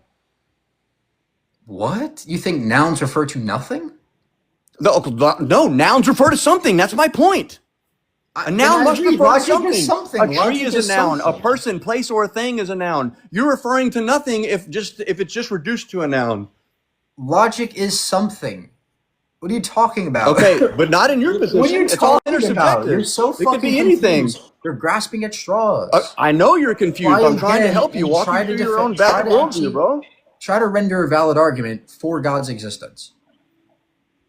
Oh, so you're just going to pivot, try to get yourself out of this hole? I get it, Mike. I would too. What hole? You haven't pointed to a single hole in my view. Yeah, here's the problem with it. If you said the noun refers to nothing, right? I mean, the noun is just logic is I just a never said noun, that. but it's not referring to anything. If that's your position, It's then that referring means it to- has no meaning. It's referring to a mental process. Oh yeah, a mental process. Okay, so your mental process is just intersubjective, as is logic. So you have no idea what you've even said on No, this live mental could be in processes the are realm not of possibility because there's subjective. no universals. What do you mean by subjective? Oh my God! Now this is the part where the atheists forget what everything means. I love this. No, I'm trying to do an internal critique here. Yeah, subjective just means it's relative. Oh my gosh. No, that's not what subjective means. Logic, right? okay, if So- logic is so not objective, philosophical it's subjective. spaces, It's nothing. Your Objectivity statement is was stance dependency, right? So in philosophical spaces, subjectivity Oh, means Mike, stance logic dependency. is not objective or subjective. It's Mental, nothing. mental processes are Mike, not stay on the subjective or argument, Mike. objective. Do not pivot. Says the one who is only attacking my view and not even defending their view. Anyway, Mike, you subjectivity refers to stance dependency, and nouns are neither subjective or objective. They're just things. Mental processes are just things. They're not subjective or objective. Now, again, try to show that God exists. Mike, your worldview just collapsed, bro. You keep saying that, but you always fail to show how. Yeah, because you just said logic cannot be objective or subjective, so therefore it's nothing. Everything has Okay, to let's try this. exist, Is not are exist. cats subjective or objective? Objective, mind independent, or Conjugated. subjective mind dependent. There's no third category. Constantine, are cats subjective or objective? Oh my gosh, this is so stupid. Mike, listen to me. This is your argument. Mike, listen. This is your argument. Yes, I agree. It's stupid. This is your argument. No, Are Mike. cats subjective or You've already objective? conceded a long time ago. I'm just playing with my food at this point. Everything cats that exists is subjective either or objective? objective, mind independent, or subjective, mind dependent. There's no third category. You said they were neither. That's trash. Nouns are neither subjective or Oh my God, objective. nouns refer to something. Yes, something can exist, yet it not be subjective No, or you objective. just said it was a descriptor Things of nothing, exist right? You are just said it was a nouns. descriptor. How are you going to get Constantine, yourself out? please. You're so confused. Nouns are What is not confused? You statements. don't believe logic is Statements universal? are Are you subjective or serious? objective. Propositions can be subjective or objective. Not nouns. That's like saying cats are subjective. It doesn't make any fucking Nouns sense. describe something, Mike. What are they describing? But are cats subjective or objective? There's an actual cat in the room, Mike. What's it Constantine. describing? I have to use Constantine. logic that's a universal to Constantine. describe it. Are cats subjective? You or can't objective? describe the cat, Mike. It's all just intersubjective to you. That's irrelevant. Are cats subjective? Of course or it's objective? irrelevant to your worldview. That's Constantine, answer the question. of course it's relevant, bro. Are you serious? Are cats subjective? Mike, or does this objective? work on other people? Has no one called you out on this trash yet? Says the one who doesn't know what subjectivity means. I just told you what subjectivity means. Okay, great. So then, are cats subjective? No, cats are not subjective. The cat's either in the room or So it's then- not, bro. So then, what are cats? Are they objective or subjective? Okay, everything either exists, objective, mind Oh my independent, gosh. Are or cats no, Mike, objective stay or on track. subjective? Stay on Are track, cats- Mike. are Or cats mind subjective or dependent. objective? There's no third category, Brigandi. You Are just cats- conceded. Are cats subjective or objective?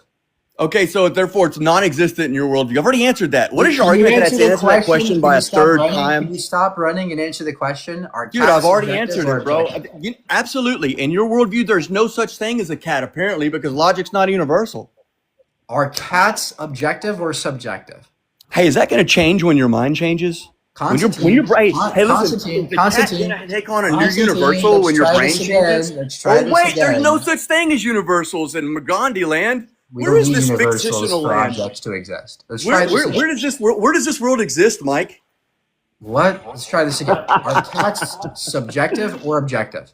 Hey, Mike, it's been a good conversation, man. Thanks for having me up, bro. So you're gonna run now. No, I'm not running. I just don't even think you could. This is. Are I think cats? you've made Then enough answer of the bullying question. yourself. Are cats subjective or objective? Mike, in your worldview, you have no idea there's a such thing as That's a claim. subjective You or keep saying objective. that over and over again. That's a fucking claim. That's useless. No, you to just me. made. That's your statement, No, Mike. No, it is not. You just said it. Rewind the tape. You said there's no You such don't thing know as what I'm. subjective You don't or even know what subjective. I'm saying. You don't even know what I'm saying. Nouns are not subjective or objective. They're just nouns. That doesn't mean they don't exist. They still exist. They're describing something. I It's either agree. there or not, I is it agree. objective But or hold not. on. That's Just try to listen.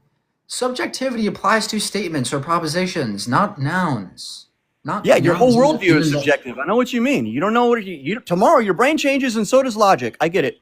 No, that's again. That's I showed your you why that's position, false. Mike. That's what you just I said. showed you why that's false. We can. So you're wait a refuting s- yourself then. So your claim is just now contradicted Please. itself. You're so. How many confused. positions are you going to take on this panel? You're so confused, dude. You're like a tornado. You just and trying to do throw shit. at Yeah, the I would wall, say see that what too if I sticks. couldn't keep up. But you're not actually being fruitful here. You're just jibber jabbering. So let's try this again. Cats are not subjective nor objective because they're just nouns. Now, that's why logic is not subjective nor objective. It's just a noun. Show me that God exists. Cats are neither objective nor subjective. That statement is just false. It's Okay, so then what are impossible. so then what are cats? Objective or subjective? Okay, so if cats are neither subjective nor objective, then they don't exist at all, Mike. Your nouns are no longer even a language that describes anything. Answer the I question. just did. That's why your Are worldview is cats trash. objective or subjective? The noun is describing an objective cat. If I Right. say there's a cat, okay. that noun Do is you a think cats descriptor are of an objective? objective reality. But in your worldview, there's no such thing, which is why it's trash. Are cats subjective or objective? Just answer. The cat in the room is an objective fact. The cat in the room is an objective fact. That's not what I asked you. Are cats in and of themselves objective or subjective? The cat in the room is an objective fact. Oh my The gosh. noun you're using Are to cats- describe the cat, The word cat. The word cat. The the noun cat is a that's universal subjective term, which or you're denying. objective? The word Is it cat is objective a or subjective? universal. The actual cat is a particular of that universal, but you don't believe in universals. Oh my god, bro. Answer the question. Are they subjective or objective? Yeah, you just said they can't be either. So then they don't exist at all. That doesn't follow. Because you're course it does, stupid. You're because too if dumb to cats are understand neither- this. You're too Here's dumb how to it- understand this, dude. I'm sorry. Nouns aren't subjective or objective. They're just nouns. That's why saying cats, are they objective? That makes no sense. Because objectivity, the way we use it, is referring to stance independency. That doesn't have any relevance to nouns. It has relevance to statements or propositions or claims. So, again, do you agree? No. If cats are Okay. neither subjective nor my objective, God. Oh then my they God. don't exist. Oh my God. Everything that No, exists dude, is it either can mind still dependent exist. or mind independent. It still exists Denying as both it means you still deny reality exists. itself. It still has You're an denying reality, ontological Mike. It still has ontological status without it being objective or subjective. Okay, so this thing that you're describing that has ontological status, so therefore it has substance, so that means it's objective. How does that follow? Okay, because I'm describing a cat. That doesn't mean it's cat has subjective. objective You can subjectively describe a cat. Okay, exactly, but that's not what your premise is stating. The entailment is this. If cats neither, track this, Mike, track this, because this is what you're saying, and here's the entailment. This is what you're trapped into, and I'm not going to let you out of it. If cats are neither subjective nor objective, then they do not exist at all. Everything that exists is either No, mind it still dependent or has- mind independent. You can Denying still both have- means it you can deny still reality have itself, positive- Mike. It can still have Objective positive existence or subjective existence, but not. It can still have positive ontological There's status. no third category, Mike. What are you doing? That's The a law of category. excluded middle, bro. You're violating. Wait a minute, I forgot. Logic is just a category descriptor, and in error. your mind, You're making a category error, right? Nouns, it doesn't apply when we're making objective statements or subjectivity or objectivity does not apply to nouns. It's not a category that fits there. It's a category error to say that. Nouns are just nouns. They can still exist without them being objective or objective. That doesn't make any sense to say that. Let's get away from this nonsense, right? Show me that God exists. That's all we really care about here. Show me that God exists. Do you have the argument? yeah. So nouns do not apply a subjective or objective statement. You know, just thinking about that, that sounds like trash too. And if I know it came from Mike Burgundy, it probably is. Let me just try and Oh parse my this. God, you have no fucking idea what you're saying. You don't even know Again, I what, think you know what there's a stance category independency error that is? you're Do you know making. what So stance independency is this just ontological confusion, or just you're just self-refuting your position? So You don't even know what nouns you don't even refer know what so nouns refer subjectivity to means. things. You don't know what subjectivity means. Things You are don't even know either what universal subjective or means. objective, Dude, you have but no a noun's fucking idea what referring you're to saying. something. Hey, so does a cat refer to a cat, Mike? Tell me what it's like in Burgundy land. A cat is just a noun. This is fun. A cat is just a noun. Oh my gosh, that's awesome. But That's it can the have best. no objective. It can't be objective or subjective. That's the best So there's you a got. magical Burgundy category. It's a noun. Yeah, that describes a cat, It's genius. not an imaginary cat. It's a noun. Yeah. Oh my Yeah, God. right. So the cat, that's a universal. But you don't even have universals. You're just asserting it's universal. That's not an argument. Oh, okay, right. But by that same mode, right? So you're saying, oh, but there's just catness, but that's not a cat, but that's not a universal, but somehow particulars arrive. I get it. We don't Full need story, universals. Nouns don't have to be universal. Oh, yeah, but what are you describing? We're describing a noun. We're describing Okay, so an does a object. cat? Okay, you're describing a noun, so you're just describing the grammar of a noun. That's what you're describing, or does it describe a thing? What does a noun do? We're It describes describing- something. we're What's it describing, Mike? We're describing a thing. Oh, okay. Does that thing have ontology? Does it exist objectively or subjectively? There's no Burgundy category, so which is it? It could have ontological status. It may also not. Okay, so the cat that I'm Speed. describing, in Burgundy land doesn't have ontology. That's rich. Yeah. Do you think unicorns have ontology? This is so low tier. Mike, it's been a good conversation, man. I appreciate it. Hey, you've been a good sparring partner, for real.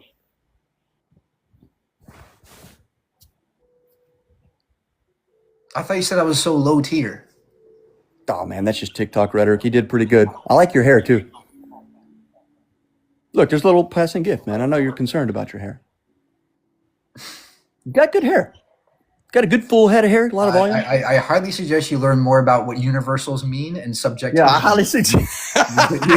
You don't know what you're Mike. talking about. I'm Sure, sorry, sure, you just Mike. don't know. Hey, Although you take it seem easy, like bro. a nice guy, you're not very intelligent. He's a nice guy. Come on, Burgundy. I'm a nice guy, huh? Hey, I'll see you around the way. We'll cross swords again. Take it easy, bro. Cross what again? Cross swords. Cross swords with the Sardaukar, and you remember it. It's a Dune reference. Okay. See you later. Take it easy, Burgundy.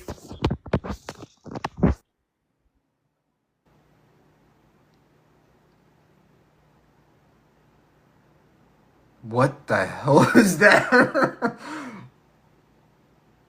Guys, the fuck was that?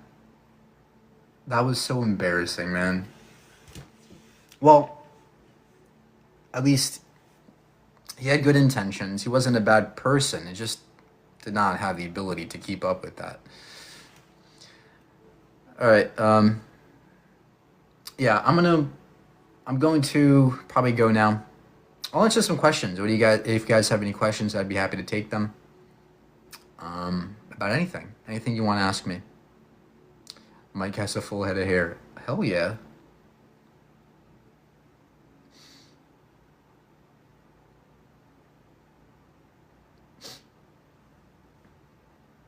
Please talk about the cross swords. Why do you do this? Well, I do this because it's fun, number one. Number two, I enjoy helping people think, right? I'm not going to turn you to an atheist, but my goal here is to inspire critical thinking, inspire people to think, inspire people to do their own research and learning, you know?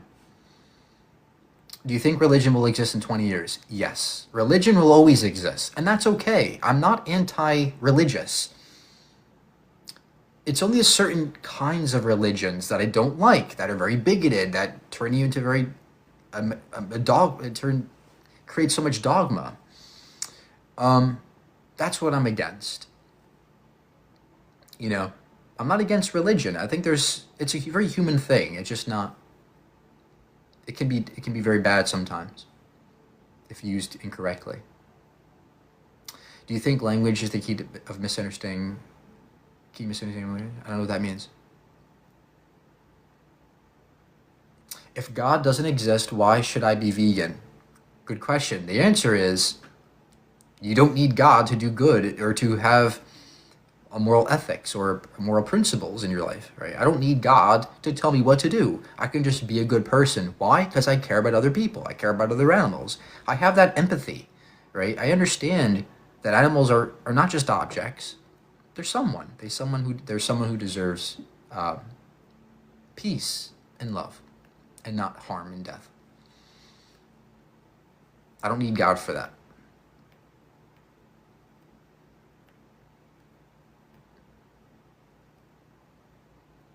Christians don't have empathy or morals without the book. Don't say that. That's not true.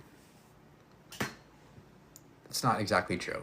I don't want people to hate on Christians either. I don't want that to happen either. We shouldn't be very hateful either way. I think that Christians are good people. They're just misguided. You know? Would you believe in God if he said it's okay to be gay? You mean if, like, he didn't have the anti-LGBT rhetoric in the Bible? No, that still wouldn't be enough for me to believe in God. I would need some good evidence or some reason to believe beyond the Bible.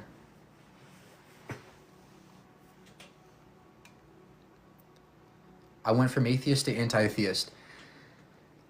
That's a very common pipeline to go into, right? A lot of people who just become atheist, they become like mad and angry, anti-theist. It's very common. I did that too. A lot of people go through that, or they just start hating religion. But then you kind of mature and you go, wait a minute, it makes no sense to be angry all the time. It makes no sense to hate religion inherently. It's always going to be with us because as long as we're human. And so let's just deal with it as best as we can. You know? That was my thoughts on Muhammad. I haven't read any Christopher Hitchens, no. I never really read atheist stuff, like that. I never did that. I'm more of a science guy, not really a philosophy guy. What do you think of Jesus as a character? Is he morally good? I don't know. I don't know much about him. From what I've heard from the Old Testament, probably not. Probably not a good guy. Do you like Bill Nye the Science Guy? Yeah, I think he's awesome, yeah. I met him one time. He's cool. Do you think if God is real, he would be evil? I think there's good arguments that demonstrate he's probably evil, if it exists.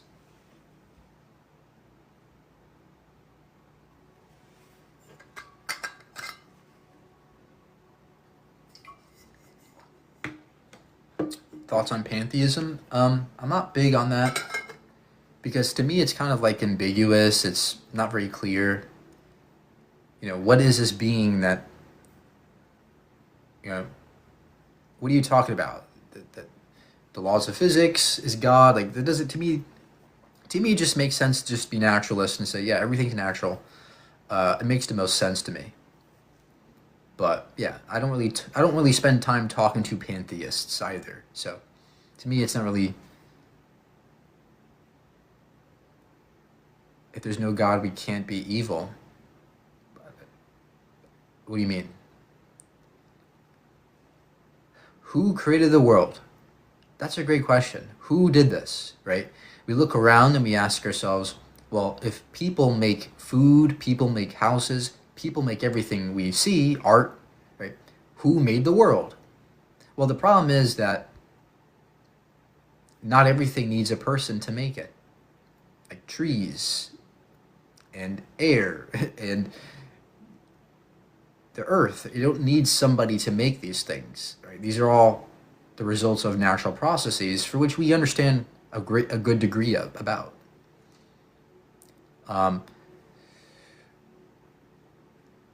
The universe could have been produced very easily in a quantum vacuum. You don't need God for that. You don't need some all-powerful being to make anything. The earth is just a rock. We know how that formed. We know how our planetary disk formed. We know how the sun formed. We know how stars formed and the galaxies. We have a good understanding of these things. And none of it requires God.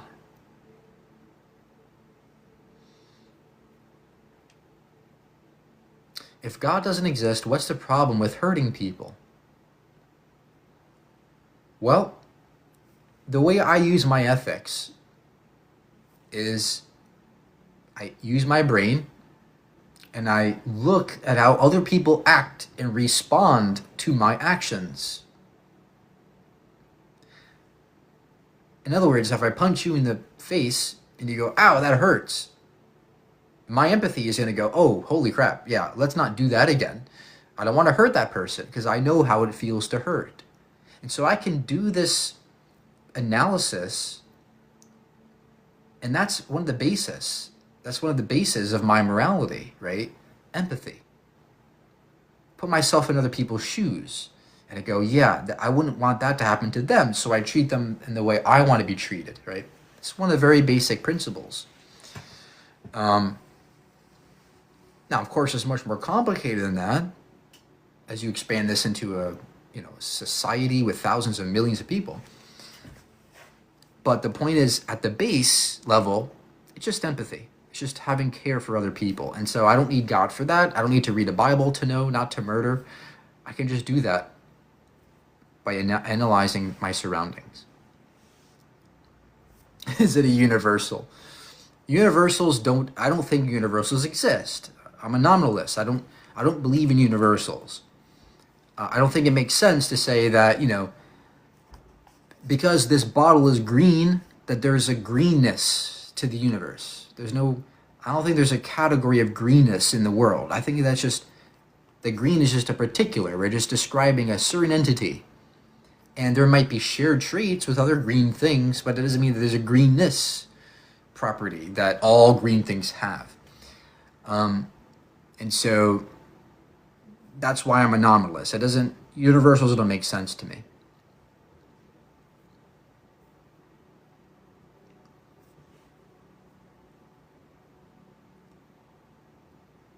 Do you believe in Adam and Eve and the snake?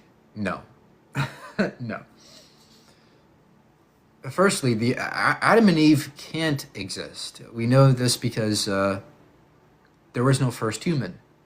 There can't be a first human because evolution is a fact. We know evolution happens, and so if you extrapolate the evolutionary process back to the first Homo sapien, well, you find that it's fuzzy where the species begin. There's no one person that made all the other humans.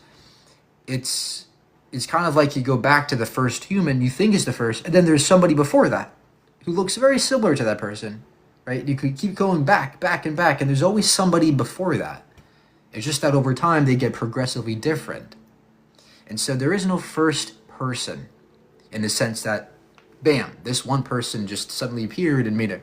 So, yeah. Evolution is also a theory. No, evolution is a fact. Now, natural selection is a theory. Theories in science are mechanistic explanations. They explain the mechanism behind how something happens. Germs are theories. Germs are facts, but there's a germ theory that attempts to describe the mechanism by which germs create disease. Gravity, it's a fact, but there are gravitational theories, like relativity, that attempt to describe the mechanism by which gravity functions. Evolution is a fact. We can see genetic changes occur over generational time. But the mechanism by which evolution happens, that is theoretical. That's something we're describing. We have yet to describe all the different processes, all the different types of mutations, all the different types of natural and artificial selection, right? All the different types of biological mechanics we still don't understand fully. And so that's why natural selection is a theory, but evolution is itself a fact. Just like gravity, just like germs. We know germs cause disease. We don't know every detail about how. Okay. Explain the difference between a theory and a hypothesis. A hypothesis is when a scientist says, I have a question about the world. I think I might have an explanation, but I don't have the way or I don't have the method yet to experiment on it. That's a hypothesis, right? You're posing a question and you're going, I think I might know how this has happened. And you go, but you don't experiment with it. A theory goes a step further, and that's when the experimentation begins. That's when you start experimenting. You start collecting and accumulating all the evidence. So theories in science are very good because they have lots of evidence. Hypotheses, it's mostly conjecture and very little evidence.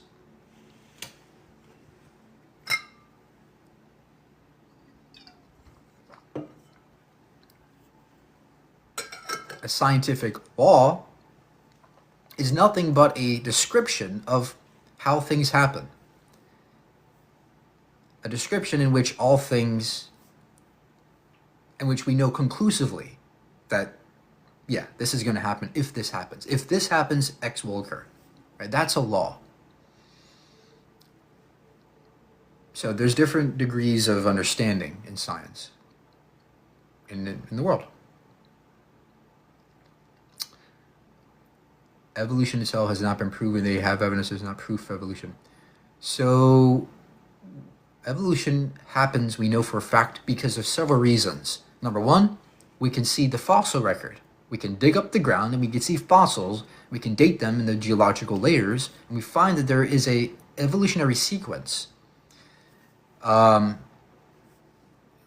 example, take our species, Homo sapiens. We can find in Africa, we dig up the layers of the earth and we find various different types of Homo fossils in the Homo genus. And we can categorize them into different species. And we find that, yeah, there's a sequence here, right? The further back you go, you find that the skulls and the structures, they're very different. They're different. You can find patterns in the differences. You can find homologous patterns. And so we know there's a human evolution. You go further back and you find, we can find fossils up all the way down to, a billion years ago. We can find stromatolites, fossils, bacteria. That bacteria can create fossils when they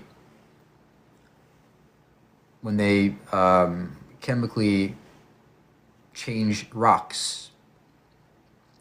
So there's fossil evidence for billions of years on Earth, and that's how we create this picture of evolution. Another way we know evolution happens is because we look at DNA. We can sequence the DNA. We know the structure of DNA. We have it very well understood. And we find that there are certain insertions and deletions and codes in the DNA that have changed, right? Certain fusions of chromosomes that show also a sequence of changes going back billions of years. And so all this evidence accumulates, and that's why we can say, yeah, evolution happens.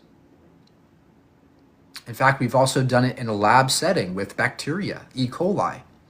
Richard Lenski he was a microbiologist, he took bacteria, he separated their populations over time, he introduced certain citrates to them, and found that their populations became significantly different, nearly to the point of them speciating in just maybe 20 or 30 years of experimentation. And so even in a lab setting, we have found speciation does indeed occur. And so, yeah, we have tons of evidence of evolution. Denying it would be very silly.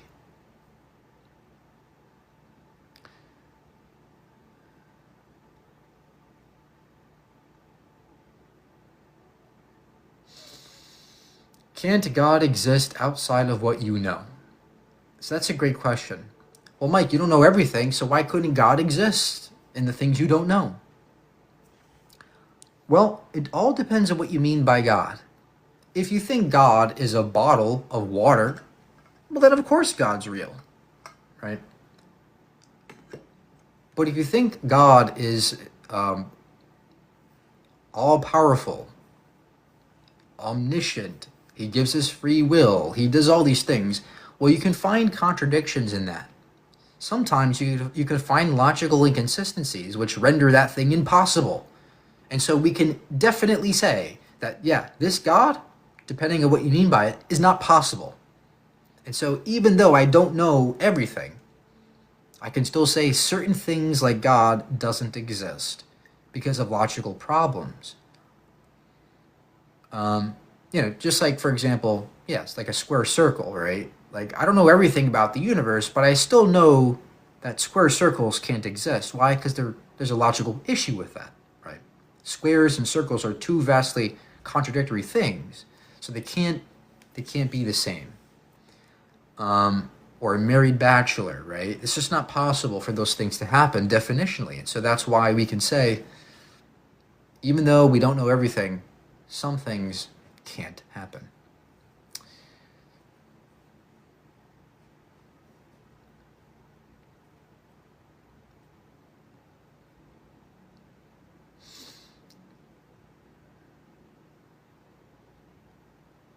What if God started it but isn't all powerful, non-paradoxical? Is that a thing?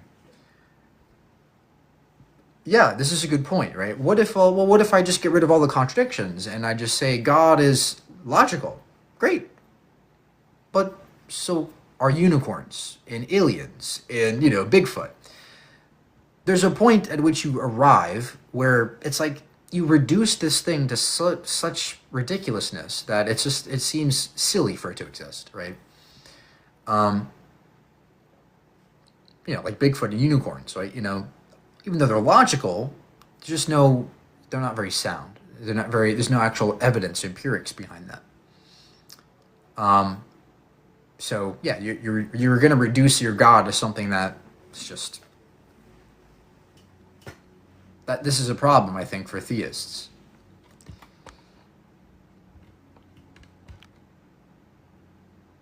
If God was always around, who created God?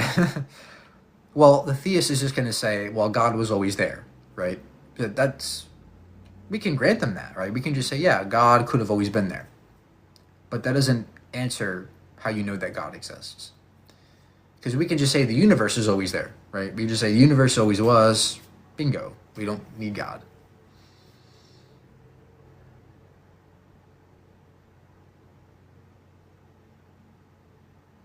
Miracles are God's work. No science explains them. But what do you mean by miracle? Some people think miracles means you see 11:11 on the clock on the radio. That's a miracle, 11:11, right? Some people think miracles means you had a cold and then you wake up the next morning and it's gone. Miracle, God saved me, right? Both of those things can be explained. In one case, a kind of selection bias. In the other case, a kind of biological explanation. It's just that they're exceedingly rare. And you can say it's rare to find 11:11, right? It's not very often that you look at the clock and you see 11:11. It's rare. And so that's why you think, it's rare, therefore a miracle. But is this the case, extrapolate this to the most rare thing you find that's possible? Does that mean that a miracle is merely something that is just exceedingly rare? Well, in that case, humans are miracles, right? Many things in the universe can be miracles. But that's just a product of chance and natural processes. Again, where is God's input? Where is that required? There's no input from God required for a miracle in the way that most people think, in the way that it's just something that's rare. That's the point. To me, a real miracle will be something supernatural, something that not only can't be explained by science, but is completely contradictory to the laws of physics as we know it. Something that just can't happen under the laws of physics. Like going faster than the speed of light, or, suspending gravity, and, jumping to the moon, right? That would be a miracle to me. That'd be something supernatural. But again, even that, there could be some other kind of explanation that we just don't understand. And so every time you're inputting God, all you're doing there is a kind of God of the gaps. Wherever you don't know something, you say God, right? Splitting the moon, well, although rare, it's not impossible physically, right? You can have a very massive object strike the moon.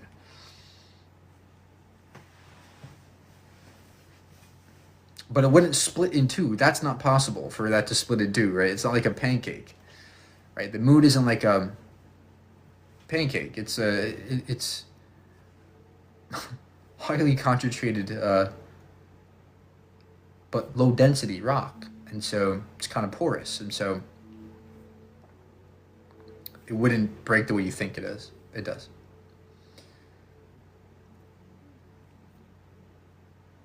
It's not hollow. The moon is not hollow. it has a very low density core, but it's not hollow.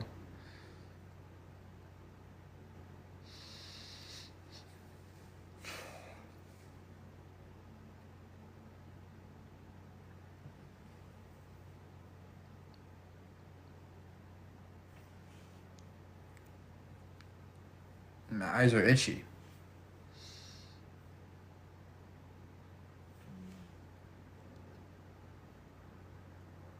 Yeah, I'd have a formal debate with anybody. Sure.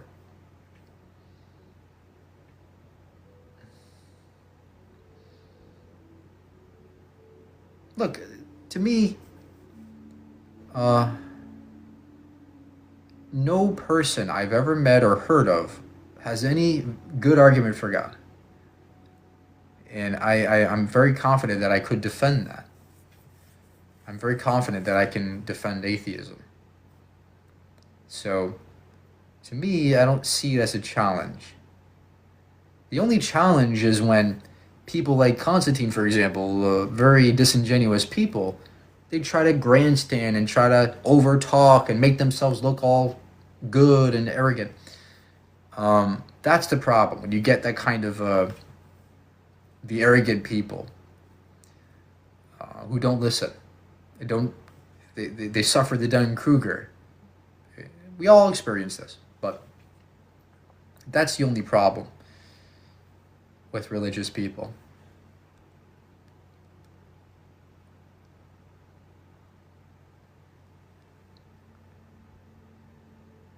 What about the genuine people who are curious? Yeah, I'm sure there's lots of genuine people out there who are theists. Absolutely. But from my experience, a lot of them are not.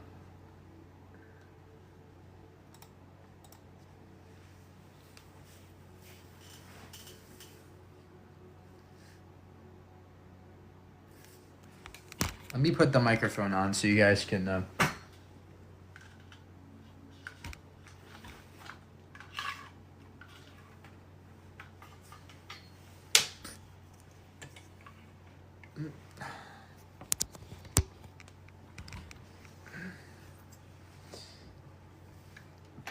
Can you hear me?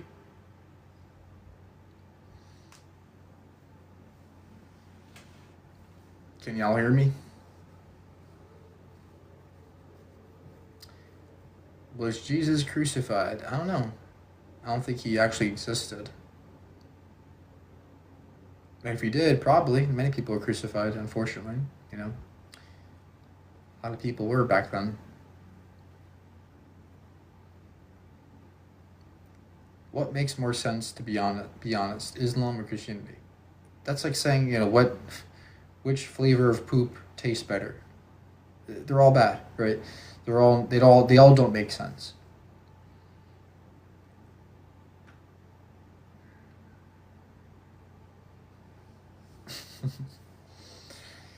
Why do you believe Jesus never lived? It's not that I believe that. I just don't think.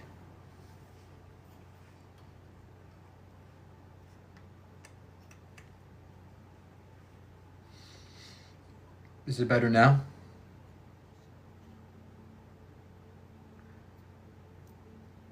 I just don't think there's enough evidence to confidently say Jesus was a real person. I mean, we have just so little evidence of it, but I'm willing to grant that, right? I'm willing to say, yeah, he's real. Like, I'm not against that, but I really don't think there's enough evidence. It could very easily be a story or a myth, right? Just like other kinds of myths back then. In fact, many myths which had very similar stories to Jesus's, right? Like the Son of God, and he was crucified, and all these things. He came back from the dead. You know, he rose again. Right? These are very common themes in many mythologies back then.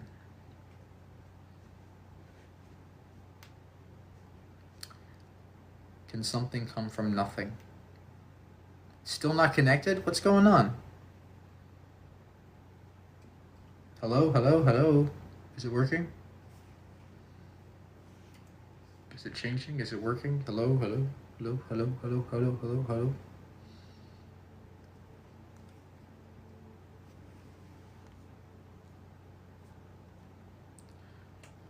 I don't get the logic when someone says without God, morality is subjective.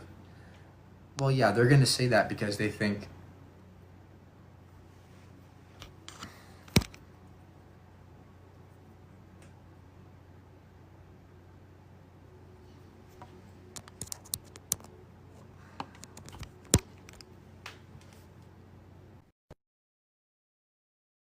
Is it working now? Hello? Hello, hello, hello? Okay. What are your thoughts on the argument from motion? Again, I talked about this the first thing I said. Motion isn't real. Okay, so hear me out. Motion, in the sense that time allows things to flow, it's not real. Right? Einstein showed us with relativity that motion is relative. That I'm only moving with respect to some other thing. That's what it means. And so, in fact, if you were to understand relativity in the 4D, you realize that all things in space and all things in time are actually moving at the speed of light. Everything is moving at a constant rate. So it's as if nothing is actually moving at all. It's strange, but that's relativity. So the point is that motion is relative. It's not a real feature of the universe. It's not a fundamental feature of the universe. And so it's an outdated understanding of physics. It's a Newtonian view. But now we know that relativity is correct, or more accurate. Because it could be the case that nothing actually moves at all. It's just illusory. In fact, the brain is probably responsible for the sense that things are moving through time. If we actually take a look at other animals, there's something called the flicker fusion frequency. We find that different species of animals intake certain amounts of information and stimuli differently. And so this gives them a sense that time is moving faster or slower relative to our perception of how time moves. For example, turtles have a much slower flicker fusion frequency, and that what that means is that they perceive time actually moving faster than we do. Everything's moving; it's just too much for them to handle, and so things are moving faster from their point of view. For a human, it's about 60, not FPS, but about 60 flickers per second. That means the total amount of information we can handle per second. In bees, it's like 200. And flies, right? If you know, why does it seem like you can never touch a fly? They just outpace you. They're just too fast. It's because they see the world moving in slow motion relative to how we see it. To them, their motion, their view of how things move through space is far slower than how we see it, because they can intake far more information than we can per second.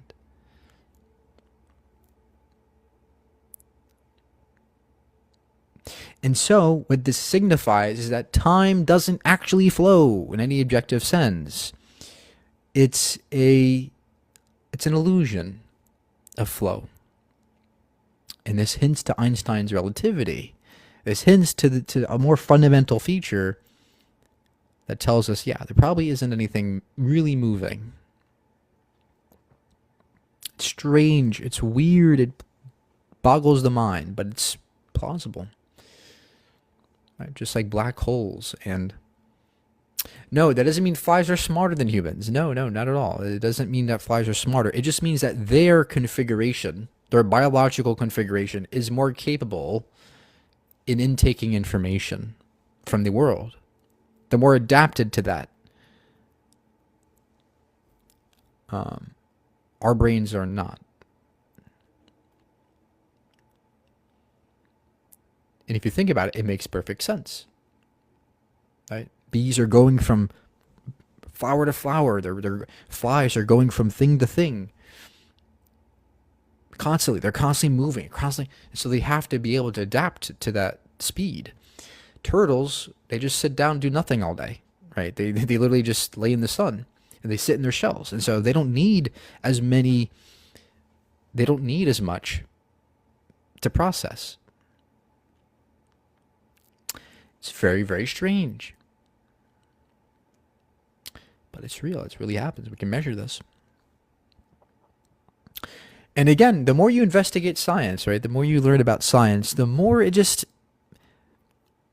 illuminates things that you didn't see before. That from a religious perspective, everything seems so black and white, right? This or that, binary.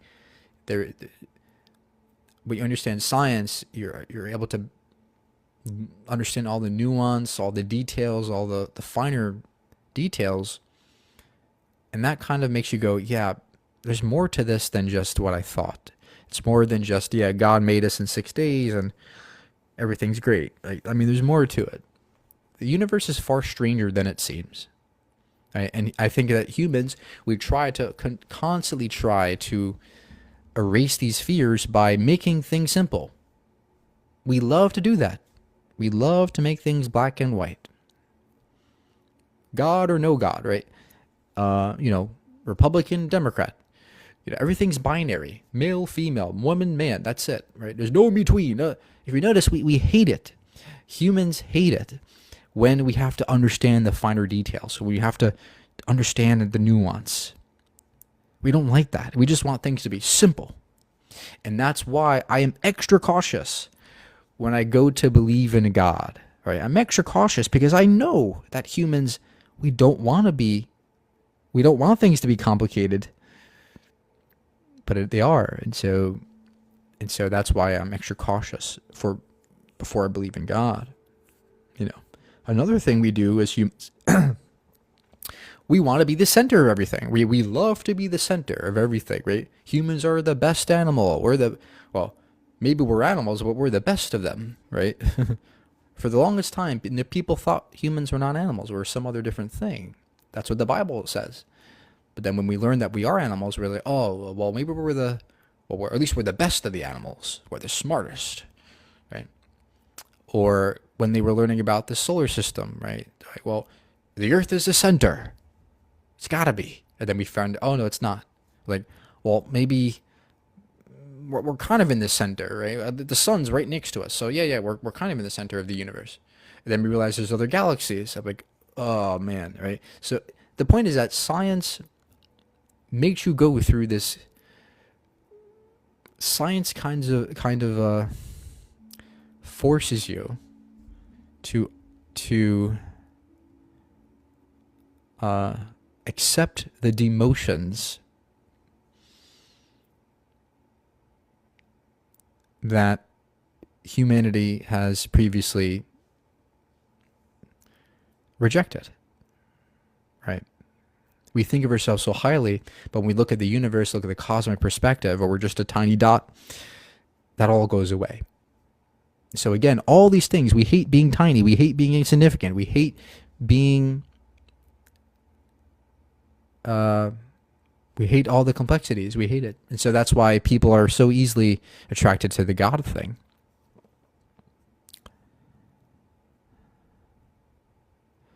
But as we learn more, the more questions arise about God, this God thing.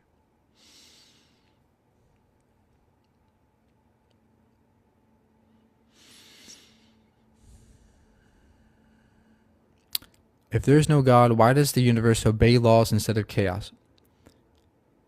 Well, what do you mean by the universe obeys laws? The universe doesn't have an agency. It's not conscious. And so the universe does not obey anything. We are the ones trying to describe the way the universe works. That's what I think is the case. I don't think that the universe is sitting there waiting for logic, and then the universe goes, okay, logic, what am I supposed to do now? No, I think that Logic is just describing. It's our attempt at describing what's happening. We don't actually know the full nature of the world. We're still learning about it. Okay, we have laws of nature, but they're just descriptions. They're not the end all be all of all things. Again, laws, even scientific laws are up for scrutiny. We're always challenging even laws.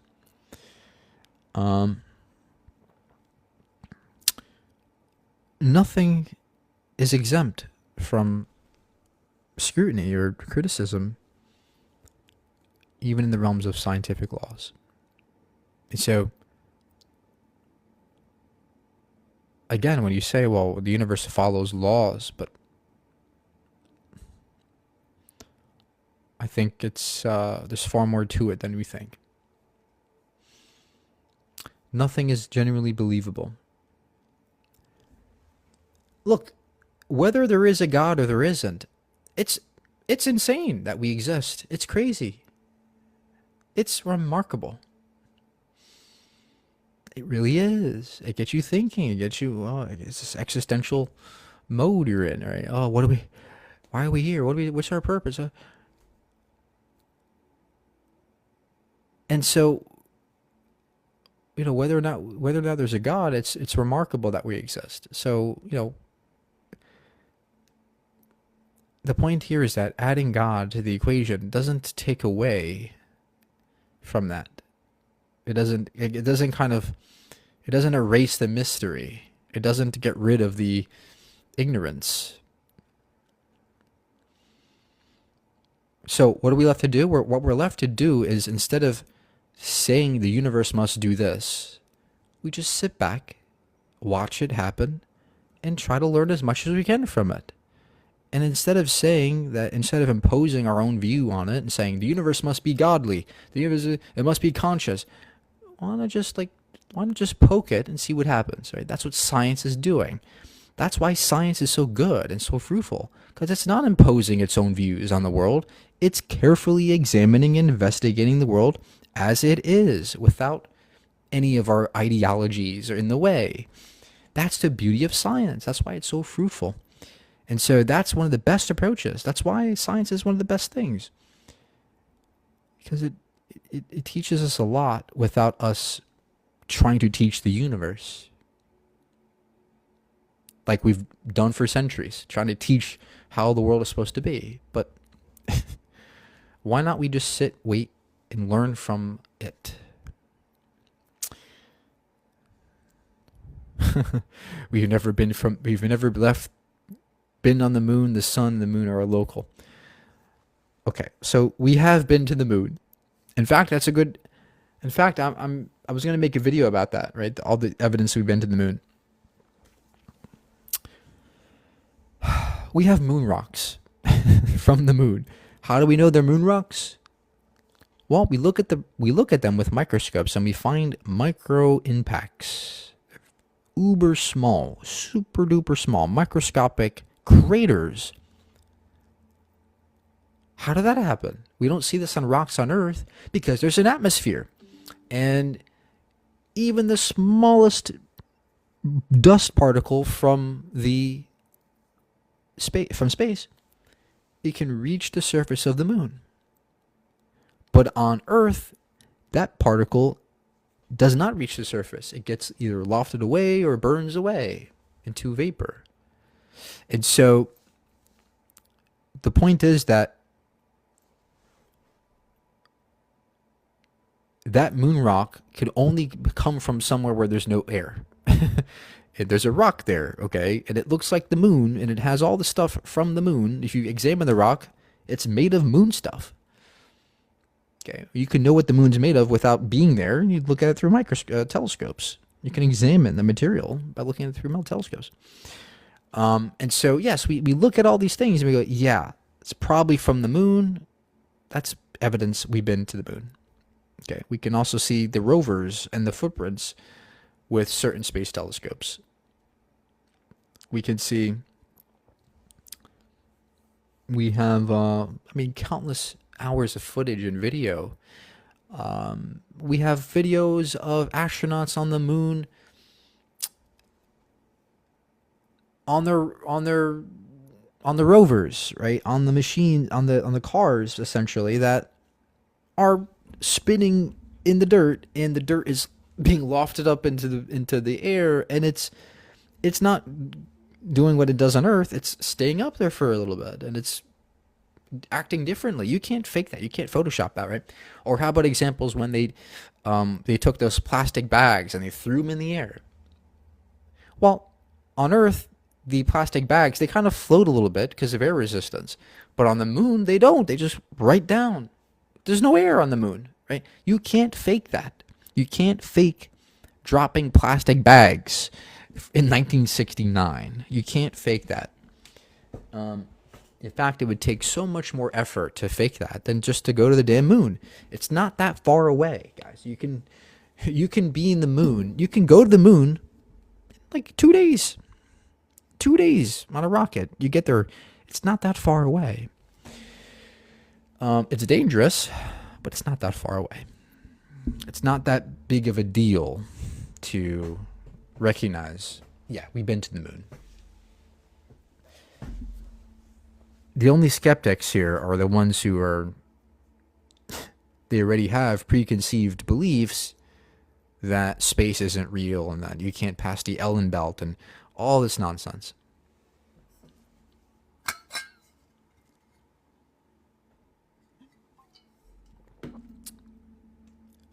White Jesus, yeah, white. That's a very peculiar, right? Why is Jesus white? He's like Tom Cruise.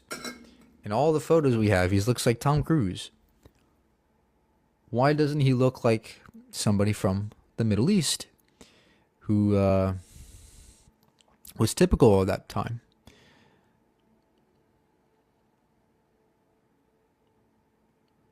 He's not Middle Eastern? Oh, so what is he from America? Jesus is American? He's from Alabama?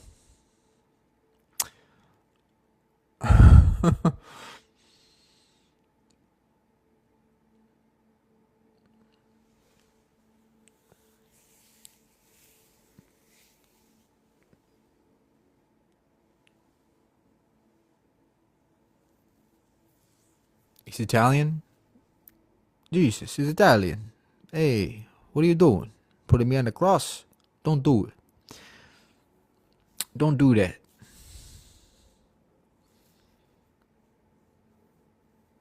Look, the point is nobody knows what Jesus looks like. But it's just peculiar as to why it always looks like a very handsome white guy. And even though we don't know what it looks like, even though you know.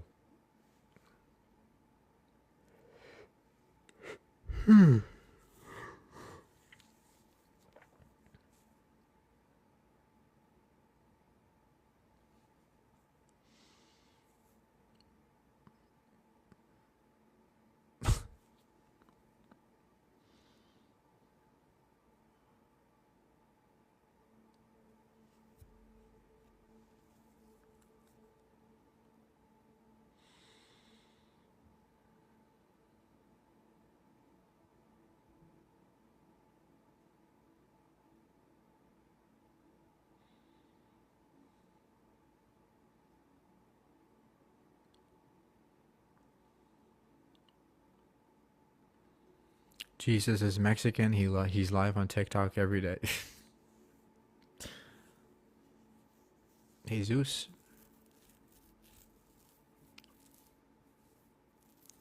No, it's just funny to me that how many people to this day, right, from 2,000 years ago, we just fill in the blanks so much that like the story is just so much different from what it was a long time ago. It's like we just put in so much that how can you possibly trust anything people say about it? It's like the game telephone you play in class, right? Like your teacher says, here, repeat this phrase, and then he goes around the room one by one. By the time it gets to the last person, it's like a completely different story. It's a completely different phrase. because people inherently don't like to, are not very trustworthy, right? People inherently are, they love to exaggerate, they love to make things up, they love to overstate things, and it's just what we do as people. And so, especially in the case of religion, it's just not trustworthy.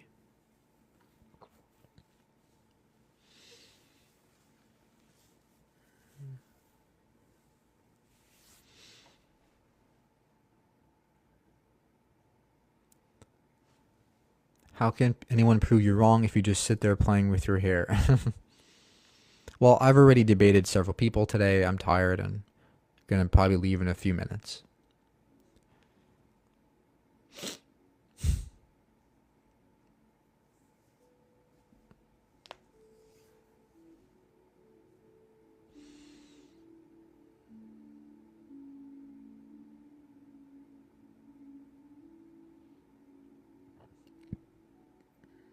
But yeah, look, from my perspective, guys, I'm happy to be alive. Every day. I remind myself of our place in the universe. Pale blue dot. Every day I remind myself of how precious we have it. That there's air we can breathe, that there's a planet we can stand on, that there's a world we have. Regardless if there's a God or not. It's something to cherish, something to celebrate. Right? There's people around. This world would be terrible if there weren't people. People make life worthwhile. People, animals, nature, trees. Trees. Have you seen outside trees? They're incredible things, right? And so let's just be grateful that we have these things. That's all I need. I don't need God. I don't need religion for that, right? I can kind of form my own kind of religion by recognizing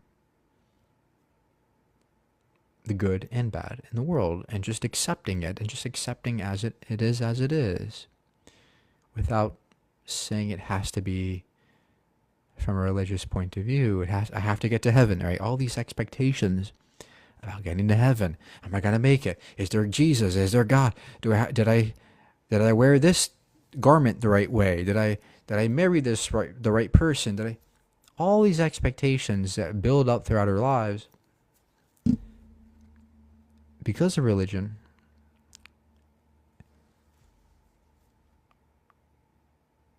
There has to be an out from that. You have to just sometimes take a step back and go, oh, that's not real, right? In the end, all we have is ourselves and people. It's really all that matters. And so I would say religion kind of takes away from a very peaceful, happy life where you're just accepting things the way it is. There's power in that. There's power in accepting things the way they are.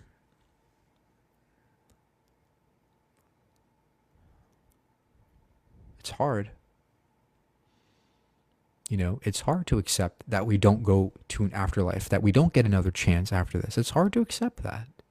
But if you do, nothing can harm you. You just exist. You don't have all these expectations anymore. And so you can't be disheartened. You can't be disappointed. Because you don't have as many expectations. You don't have as many expectations as somebody like a religious person. A religious person has a ton of them. And they have so many. And it's so toxic. I'm not saying don't have any expectations. I'm not saying that either necessarily. What I'm saying is there's a healthy way to do this. There's a balanced way of doing this. And religion kind of fosters a very toxic environment.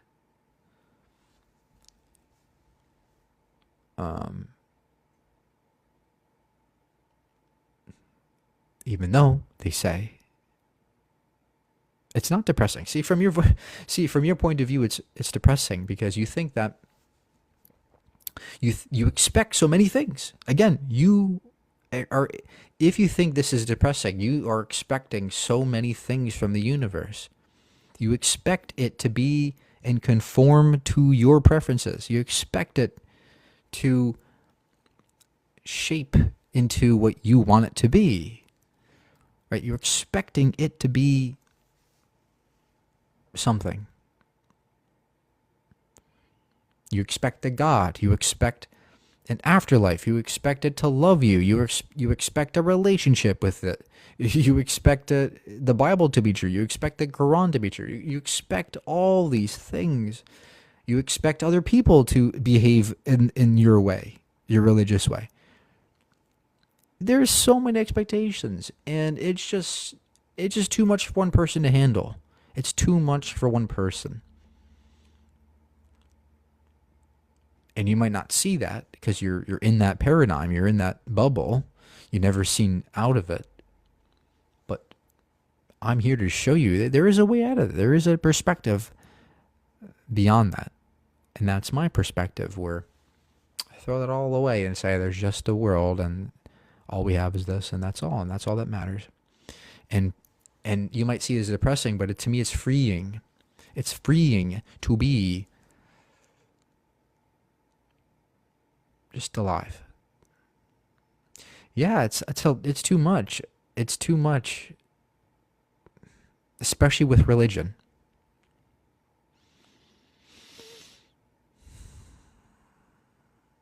So I'm saying there's power in just being. Just whatever it is, it is. There's so much power in that. It's just hard for us to accept that. It's hard. It's hard for us to accept that because we want so much. We want afterlife, God, yeah, love, like, give me marriage. Like, we want so many things. We just gotta let things go sometimes, and you find that actually gives you peace. It actually gives you peace to do that, right?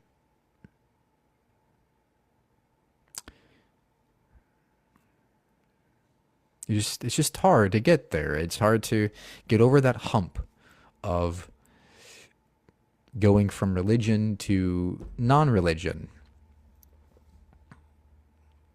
Because as soon as you try to get out, all those fears pop up, right? Am I going to go to hell? Oh my God, what's God going to do? What's the devil going to do? Right? All these fears start appearing. But once you get over those fears, once you face them, that's where you win, right? You face your fears, you face them head on, right? All those things you're scared of. And religion inspires so much fear in people. But once you get over those fears, you overcome them, on the other side, it's freedom. You know?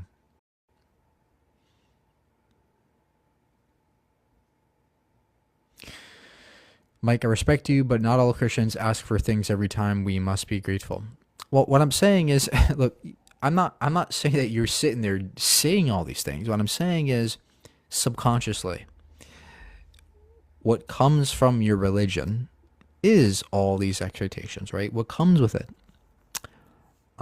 baked into your religion, are all these expectations that you are subconsciously adhering to. And so you might not be conscious of them all necessarily, but you're still aware subconsciously. Whereas in my view, I let all those fears go. They're gone. I don't have any fears anymore. I don't. You know, I don't have existential crises. I don't I don't stay up at 3 a.m. and going, am I going to go to hell? Oh no. I don't do that. I don't do that. I just live. If there's an afterlife, okay. If there isn't, okay. It's okay either way. I'm okay either way. And there's so much power there. There's so much power in that. And again, the only way to get there is to escape religion, even for just a minute, right? Look, you can disagree with me. You can still believe in God. But all I'm saying is, you know, at least for a second, try to put on my shoes. See, I could put myself in your shoes. I can become a Christian for a day. But most Christians can't become an atheist for a day. And that's a problem.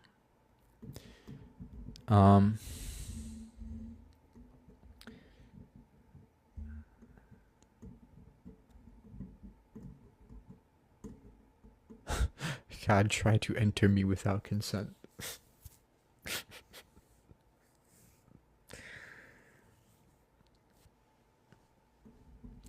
Yeah, so anyway, guys, hope you learned and hope you enjoyed, and I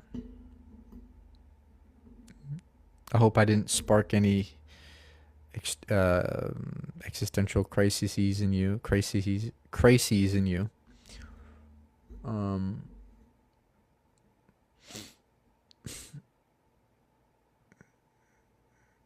But again, the way you fight all those fears, is just to accept them, right? The way you stop being scared is just to accept the fear. You accept whatever the consequences are. You accept your fate. That's how you overcome fear. And, you know, it's kind of like you have to accept whatever the worst case scenario is. You're okay with it.